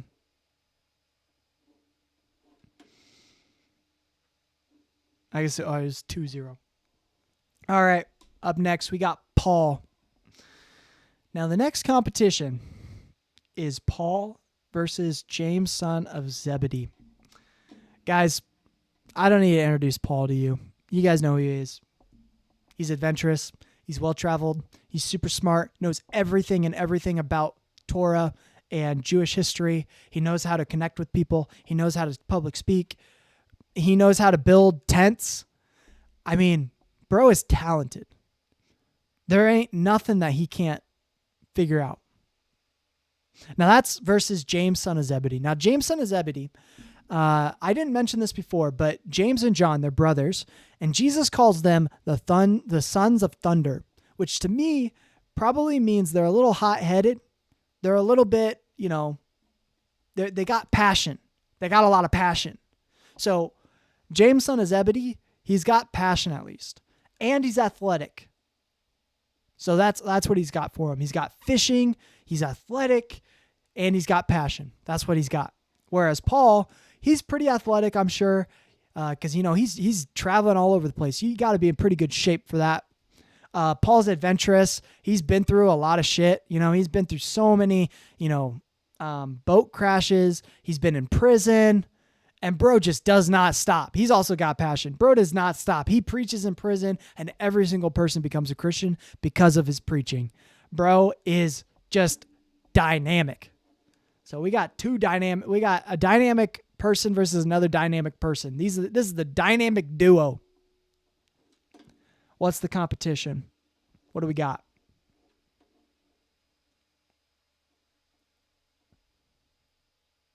How old is Paul and James in this comparison? Ooh, like at what stage of life?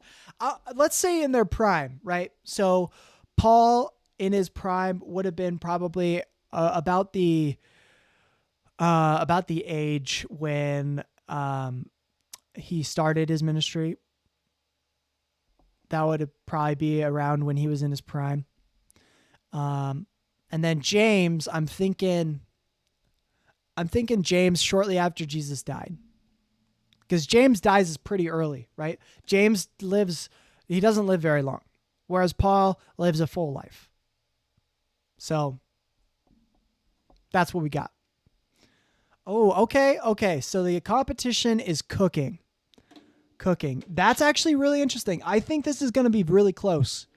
A cooking competition is going to be really close. And here's why.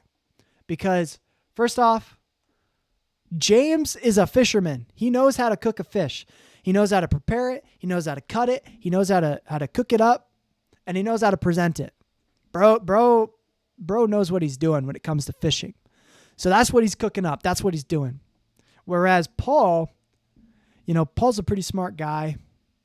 By trade, he's not much of a fisherman per se, but he's got connections. He could probably cook up something pretty well because he's got people that probably know how to teach him to cook. He's got brains. He knows how to figure things out pretty quick. So it's really up to, do you think James's fish that he can cook is going to be better tasting than whatever Paul ends up cooking up because of just how smart and intuitive he is when it comes to most things? That's the vote. Paul versus James.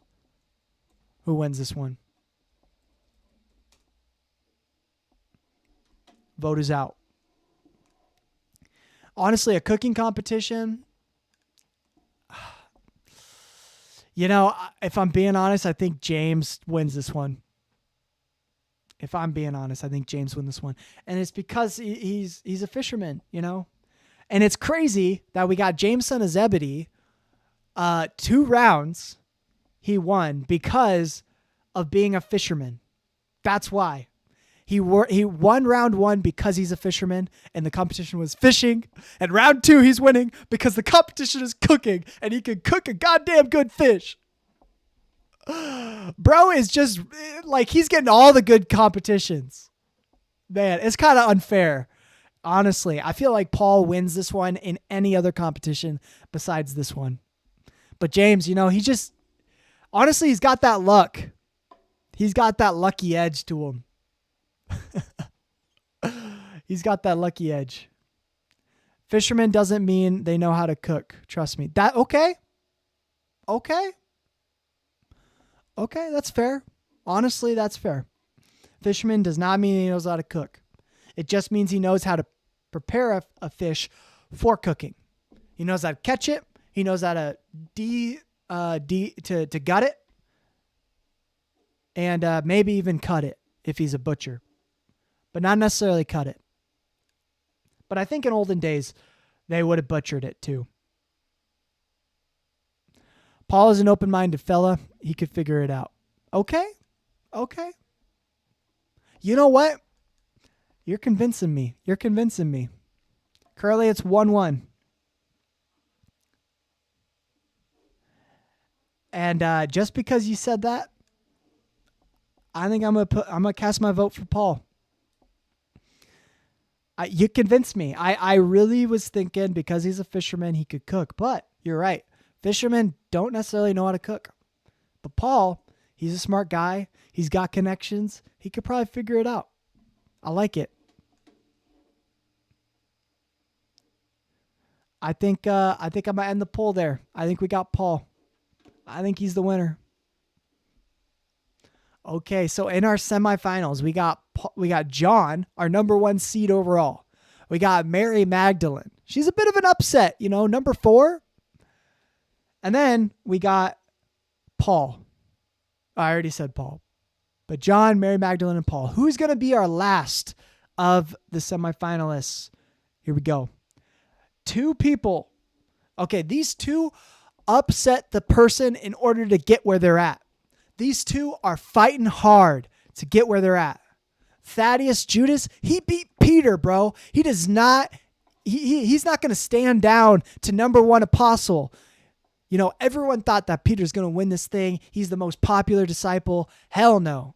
Thaddeus, he's like, nuh-uh, let me take the mic. Let me step up. I got you. Don't discount me, baby. I may be number 14 seed, but I'm number 1 in your hearts. That's Thaddeus.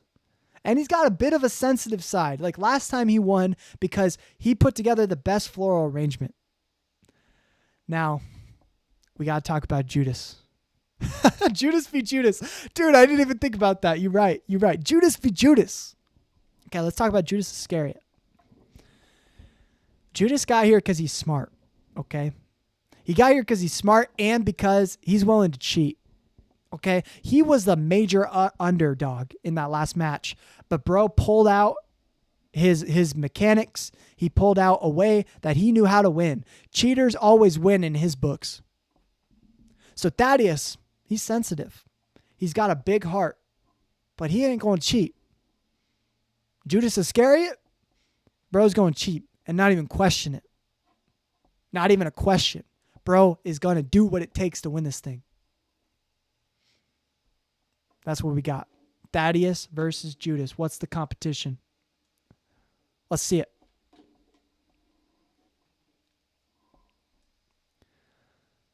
Oh, no way. No way, bro. Okay, painting. Guys, we already established that Thaddeus is a sensitive boy. He's got that sensitive side. He's got feelings, man. He's very emotional. He's going to paint such a beautiful ass landscape. You're going to be crying and you're never even going to be able to explain why it's so beautiful. Because it comes from the heart. That's Thaddeus, man. Okay, but Judas, he's not gonna stand down, okay? He's not gonna stand down. Judas, honestly, this is what Judas is probably gonna try to attempt. He's gonna flip around all the colors of Thaddeus's painting, and he'll probably mess it up. He'll make Thaddeus's painting the wrong colors. He'll mix around all the colors, maybe mix together colors without Thaddeus knowing. And if he can get away with it, I think he takes the dub. But only if he can get away with it. Because Thaddeus, he's got that natural skill to him. He's got that natural skill. How is Thaddeus going to afford paint? It's mad expensive. Judas got 30 pieces of silver. Oh, that's true. And on top of that, Judas doesn't just have 30 pieces of silver. He takes care of all the money for the ministry of Jesus. That was his job. He was the accountant. And so if he's taking care of all the money, Thaddeus only has money because Judas lets him have money. That's a good thinking right there. So Judas, most likely what he's going to do is he's going to be like, okay, we got a painting competition. Hey, Thaddeus, here's a piece of silver. Here's one singular piece of silver. Go buy yourself what you need for this competition. And then Thaddeus goes and buys, cheap ass stuff. Whereas Judas, he goes and he buys the good stuff. He buys the good stuff. He doesn't even need to cheat. He just sets it up so that he wins. Okay. That's fair. But Thaddeus, he's got the top skill. He's more naturally skilled. He's got more emotion. Maybe he can work out with lesser tools and still win because he's got that natural emotional skill to him. All right, that's what we got. We got Thaddeus, Judas v. Judas.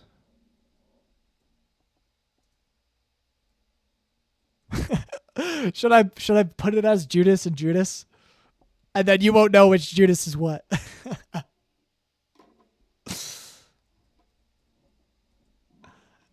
That would be funny. Who's going to win, Judas or Judas? I don't know. The world may never know. Oh, man. Honestly, yeah, that point about him just having all the money and resources to buy better paint, that might do it. But I mean, is paint material, is that really that much more persuasive here? Because it's not necessarily the tools, right? It's not always the tools that you got. Sometimes it's just pure skill. It's just pure skill. So even if Thaddeus has lesser tools, the fact that he has more of a sensitive side and is probably more skilled at painting, he might win this. He might win this. I don't know. I think it's pretty close. All right, we got one vote for Judas. So if you're just tuning in, we're doing a tournament ranking all of the disciples in different competitions. We spin the wheel to figure out what the competition is. And the last competition is a painting competition, painting a landscape. Now, Thaddeus, out of all the disciples, is probably the most sensitive, right? He's the most emotionally intelligent, and he's probably got the most story, right? Because he's been through a lot of tough times in terms of disease and dealing with disease, right? Whereas Judas Iscariot, he's a bit of a scumbag, man. He's a scumbag. He's going to cheat his way, and he's got the money. Judas Iscariot probably gave Thaddeus the money in order to buy the resources for this painting competition. And Thaddeus is probably not working with as good of material as Judas Iscariot. Let's be honest. Let's be honest. So, do you think the one who's more naturally skilled and more passionate about the challenge is going to win? Or do you think the guy who has the better materials and is going to cheat, do you think he wins? I'm going to give it another minute. In the old days, artists spent all their money on paint and lived poor. Paint is super hard to come by. Yeah, I mean, that would be back then. But is it current day? You know what I mean? If we were to put these disciples current day, how would things play out? I still think the fact that Judas has all the money still applies, right? So in that sense, I would agree with you. But we're not talking necessarily about 0 BC. We're talking about modern day. Because, I mean, some of the other competitions were like rapping, who's the best musical producer? So, but we'll see. We'll see. All right. 30 more seconds. 30 more seconds. Looks like Judas is winning this thing. If you think Thaddeus Judas has a chance, this sensitive boy, he's a sad boy. Come on. We gotta support the sad boys. If you think Thaddeus is gonna win this thing, vote now. Otherwise, Judas is taking the dub, man. And I mean that in more than just one way. He's taking the dub. He's stealing it, man. He's stealing it from Thaddeus. Yeah, I mean, Judas would use AI art. And he wouldn't admit it. Oh, man. Bro, if Judas used AI art, yeah, in modern day, he definitely would. He wouldn't even need paint. Damn. Yeah. He'd pay the subscription. No. This is what he'd do. He'd tell Thaddeus that he needs to pay an entry fee into the competition and use the money that Thaddeus paid as the entry fee to buy the best AI art out there, to buy the best way to generate an AI art landscape. And it's not even close. All right. I think I agree. Judas wins. Always be cheating. ABC, always be cheating in my books. I'm going to end the poll. Oh, man, that's crazy. AI art. Judas wins it with AI art. Bro, that's sad. It's sad, but man, Judas uses his resources. He knows how to use his resources, man. All right, guys, we are at the semifinals. We're here. We are here. I gotta set the stakes here. This is a pretty big deal. These people fought hard to get where they're at, and they deserve it. Well, maybe not Judas, but everyone else, they deserve it. You know what I mean?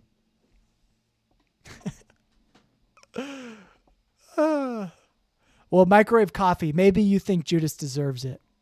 Honestly, maybe Judas hasn't been cheating, you know? Because maybe in another tradition, according to this whole tournament, everyone thinks he's been cheating the entire time, but no, he's just the GOAT.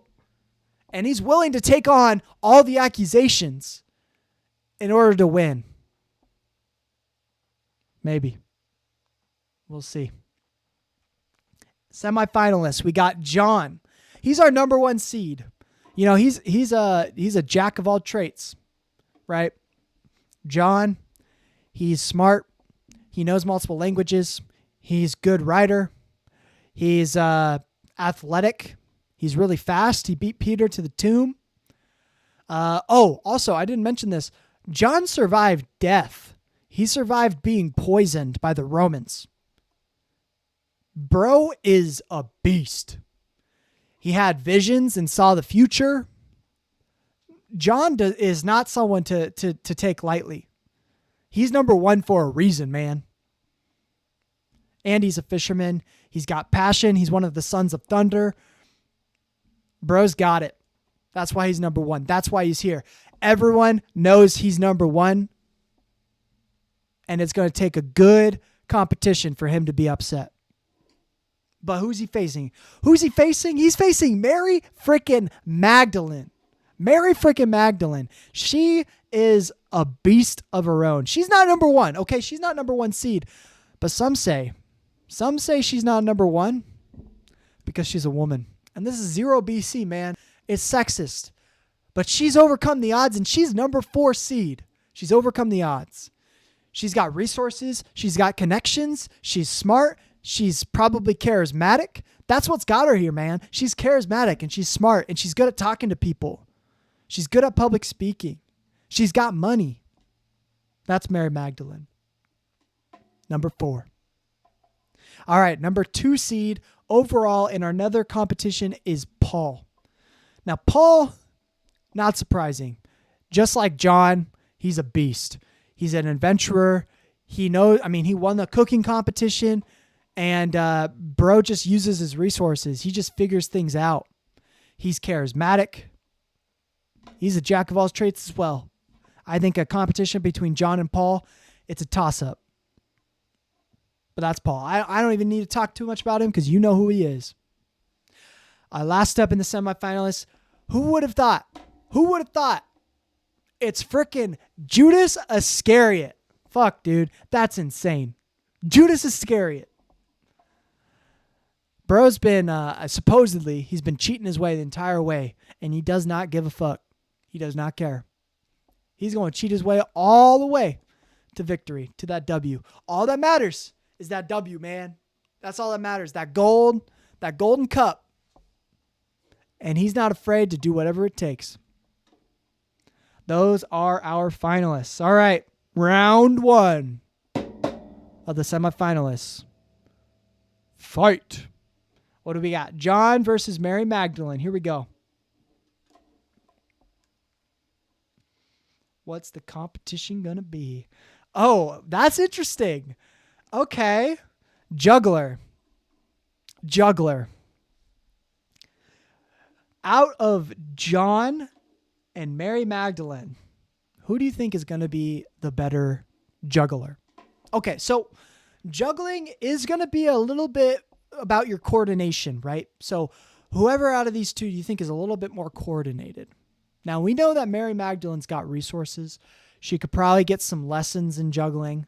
Maybe she's good at juggling. Maybe the reason she's charismatic is because she's got a lot of skills to show off to people, just interesting things that she can do. Maybe some of these speeches that she's doing for the women's ministry just also have fun little activities where she juggles for the people.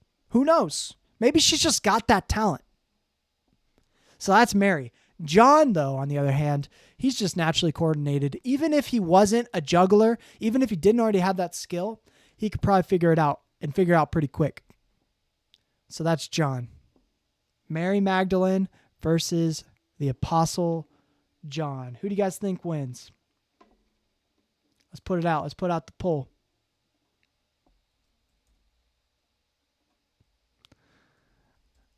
Don't be sleeping on Little M here, man. Don't be sleeping. Little M is Mary Magdalene. Anyone just tuning in. Because she won a rapping competition before. Well, it wasn't rapping. It was a musical producer. So, but that's her producer name. She's Little M. John's just, DJ John in the house. Maybe. But yeah. So we got John, the Apostle John versus Mary Magdalene, Little M. Oh boy, we're up for an upset. We're up for an upset. Okay, we got Little M. She's got a vote. And honestly, I respect it. I think this one's a bit of a toss-up because I think John is definitely more naturally coordinated, right? But Mary's got charisma. And part of the charisma might be the fact that she just already knows how to juggle. Maybe she does. Maybe that's why people listen to her, because she's just naturally talented. These are two really talented people here. So I don't know. Also, okay. Mary Magdalene, she juggles a lot of positions. So maybe not just like natural, like actual juggling, but like she juggles a lot of different roles, right? She's one of the main core of Jesus's group. So she has to fit in with all the guys and all the scrutiny. I mean, Peter's giving her all the shit. Peter's giving her a lot of scrutiny. And she takes it like a dog. So that's her. She juggles that. She also juggles leading the women's ministry. She juggles her own job where she pays the bills and gets all her finances. She juggles the fact that she has to account for all of her own finances and fund the ministry. As a male feminist, women need to juggle a lot of things in regular life. Much, much more than men. Very true. Very true. Yeah. So, I mean, I was thinking like the actual act of juggling, but hey, in the abstract, I think Mary is the better juggler at life. I think she's the better juggler at life. I think you're right. All right, so far, Mary's the winner. Does anyone want to sway it? Does anyone think they can sway it, man? Anyone think they can sway this thing?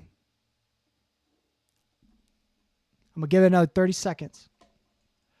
But yeah, I think I agree with you. Women have to juggle way more than men. Way more. So true. But John, he's naturally coordinated. He could probably figure it out pretty quick. This would be a huge upset, honestly. I mean, not for this competition, but in overall, because John, he's the number one seed. Everyone expects John to win this thing. John or Paul, either one of the two. And if we get Mary Magdalene to the finals, that says something. That says something. That says that she's here and she's not going anywhere. She's got something to say. And in a man's world, right? In a man's world back in 0 BC, she made a name for herself. Everyone knows who Mary Magdalene is because she made a name for herself, just like she is in this competition. All right. 100% of the vote goes to Mary Magdalene. Little M. Little M wins the victory. Bada bang. All right, guys. We got our first finalist here. Mary Magdalene is our first finalist of the entire tournament. Who are they going to go up? Who are they going to go against? This is going to be an interesting match. I could see an upset here, but Judas Iscariot's going to really have to pull through, man. He's really going to have to pull through.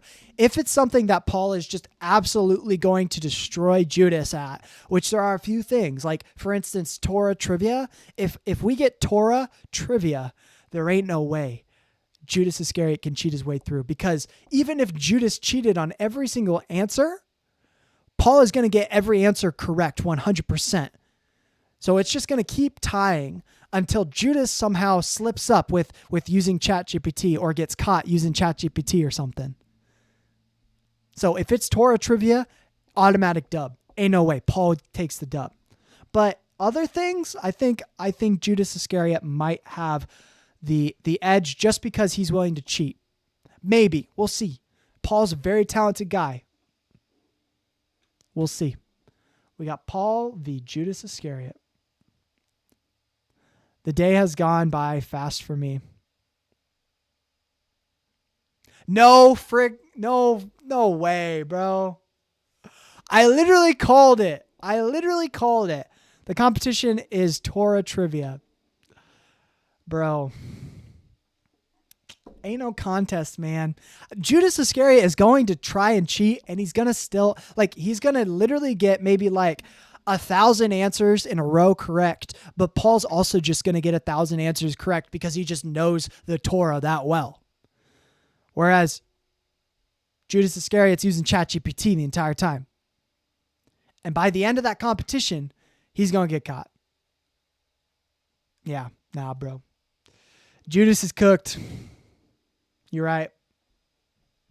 I'm sorry, man. I love how far Judas has made it, but this is what Paul was made for, man.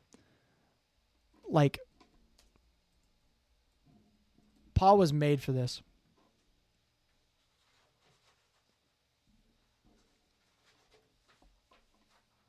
All right, vote's out. Vote is out.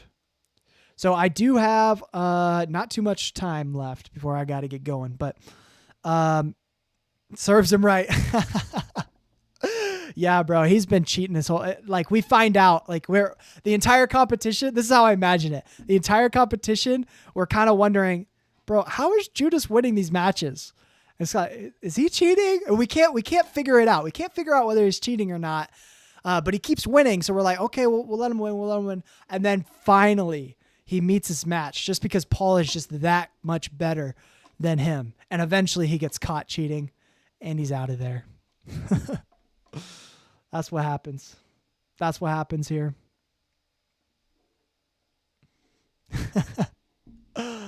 Oh man, he did well though. You know, he did well for himself, you know. A lot of people were cheering him on until they found out he was cheating. Until they found out he was using ChatGPT. Sorry, bro. I'm sorry. Tough luck. All right. Paul wins it. Good old Paul. No surprise. Now, this will be an interesting matchup up next, though. Oh, wait. That was 2. Paul sweeps it. This will be an interesting matchup up next, though, because we have Paul, who is very talented. And this entire time, he hasn't even met any sort of real competition. Like, let's look at what he's done so far. So Paul's first match was James, son of Alphaeus. Like, who even is that guy? Who the heck is even who the hell is James, son of Alphaeus? No one knows who that is. Sweeped, easy, done. Next up, he faced James, son of Zebedee. Now that was his first hiccup. Okay, he had a little trouble. He had a little bit of trouble against James, son of Zebedee, but he wins it 2-1. And why? Why does he win? Why does he beat James, son of Zebedee? Because he figures it out. Even if he's the underdog, which he's rarely the underdog, he's charismatic and smart. He knows how to figure it out. He's the main influence of Christianity for a reason. You know his name for a reason. But who is this man facing? He's facing Mary Magdalene. everyone thought that Mary Magdalene was not going to win this thing. They thought she'd go far, but they did not think she'd be making it to the finals. Ain't no way. Ain't no way. People be saying like, oh, she's a woman.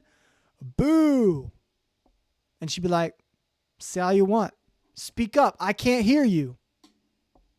Because she's got that dog in her, man. She's the GOAT. She's the only one of the women that most people today know from the Bible. People know other women from the Bible. But if you ask your average person, first person they'd say from the Bible is Mary Magdalene. That or the Mary, the mother of Jesus. Her name is known because she does not give up. She overcomes all odds, and she made it here today. Who'd she beat? Mary Magdalene beat Bartholomew.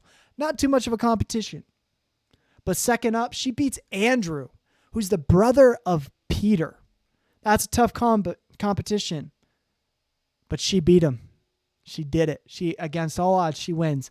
And she beat the number 1 seed overall, the Apostle John.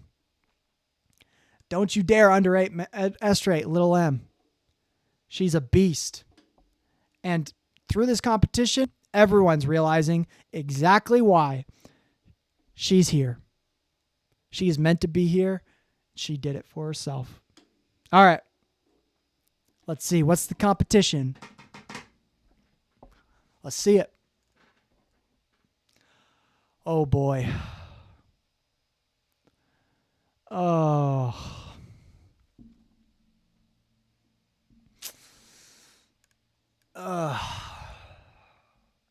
Damn. You know, out of all of the last ones here, 100-meter dash. Okay, boxing match, that one also would have been bad. But 100-meter dash, I don't know, man. So this is my line of thinking here. Paul, he's traveled literally all over the world. Bro has stamina. And this isn't just like, they didn't have cars back then. They didn't have much to travel. He traveled by foot. Bro knows how to walk. He probably knows how to jog. And he's probably a good runner. Not to mention, he runs from the authorities pretty often. Right? I mean, so many times he's under pressure from the authorities and he gets away. He escaped through a window running from the authorities once. Now, he has gotten caught a few times. But bro knows how to run. He knows how to run from the popo. He's got them speed, bro. He's pretty fast. In 100 meters, he could probably win against most people. Are we talking old man Paul? You know what? I think we got to say that they're both in their prime, just for argument's sake. Okay, so we're talking about prime Paul. He's athletic. He's well traveled. He's got stamina. But this is a 100-meter dash. Okay, so 100-meter dash is a short length, right? So it's not just about long distance running. It's about speed. It's about how fast he can run in a short distance. So that does make a difference. So do we think that someone who probably has good stamina could actually beat someone else in a 100-meter dash? Now, Mary Magdalene, we haven't talked about Mary yet. What does she have going for her? Well, I don't really think... And Jerry said, bro, he does it quick. Yeah, I mean, okay, but we got to talk about Mary. We got to talk about Mary. Mary Magdalene, she's got heart, man. I feel like she's gonna train way harder than Paul. Like, Paul probably thinks he's got this in the bag. And that might bite him in the butt. Mary, she's the underdog, but she's gotten here because she knows that she's the underdog and is willing to go past that. So if they got time to train, I think this is a lot closer. Paul, I think he's just naturally maybe more athletic. But I think Mary, if she truly had the time to prep, I think she could pull out with the dub. Because she's got that heart, man. She's got that victor's heart. So natural talent versus effort. I think that's what this is. Paul with the natural talent. Lil M. She's got that spirit. Man. I kind of want Mary to win this, but if I'm being honest, I think Paul wins it. But it's up to you guys. It's up to you. Out of my hands. Okay, Little M has got a vote. She is winning. She's winning it so far. Is Paul really that athletic? I mean, he's traveled all over the world by foot. He's survived several shipwrecks. He runs from the police. I think he's got to be pretty athletic. To say the minimum, he's got to be fairly athletic. He feels like a nerd guy who embellished his athleticism. But he's not embellishing it. It would be other people who's embellishing it, because those stories that we're talking about are all stories in the book of Acts. And Paul did not write the book of Acts. It was written by, according to church tradition, it was written by Luke, right? Who would have known Paul. So a friend of Paul wrote it, not Paul himself. But that's fair. He is a bit nerdy. That is fair. And I think Mary Magdalene could be fairly athletic. All right, it's 50-50 split. Oh, that means it's up to me. Okay. Give me your reason why you voted for who you voted for, and then I'll vote. Because right now I'm leaning on Paul. I think if they have time to prepare, I think Mary Magdalene might be able to win it. But outside of that, I think Paul wins it. Yeah, because you'd expect someone to either be very smart or very athletic. But not always. Not always. I mean, some of the top soccer players in the world, extremely smart people. Super smart people. Because there's a lot of tactics involved. And you got to have good vision. All that. You got to see patterns really well. Memorize patterns and sequences. React in the moment. Athleticism is about conditioning, but it's also about smarts sometimes. Now, okay, we're not talking about soccer. I get it. We are talking about a 100-meter dash, which has less to do with athleticism and more to do, or all to do with athleticism and more to do with, that. I voted Paul since even considering that he's not some athlete, men usually are taller than women. Tough choice, though. It's true. All right, I'm going to give it 30 seconds, and then if I don't get one more vote, I'm going to just choose Paul. Right now we got 1-1, though.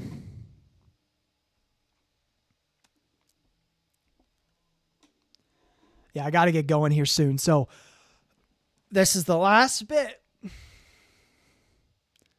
Last bit. Who wins it? Who's going to win in a 100-meter dash between the Paul, the Apostle, and Mary Magdalene? Freaking Little M. On her last stride. Can she beat Paul? Convince me. You got to convince me, or you got to vote.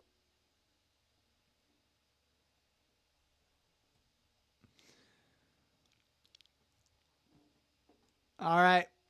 Finale. Final choice in 10, 9, 8, 7, 6, 5, 4, 3, 2, 1. Paul it is. Paul it is. I am ending the poll. Paul wins it. 2-1. Honestly, tough. If I was watching that game, I'd be crying right now because I would be so devastated that Mary Magdalene did not come out with the win. But hey, Paul wins it. He won it fair and square. He's got that dog in him. People thought that Paul before this, y'all were saying he's going to solo it all. You were right. Paul is the victor. Good job, everyone. Paul clears it. That's for sure. All right, guys. Well, I got to get going, but I appreciate you being here. Thank you for voting and being a part of this challenge. I had a lot of fun. This last year has been amazing for those who have been watching my content. It's been really great to be able to interview so many great people. If you haven't already, be sure to like and subscribe.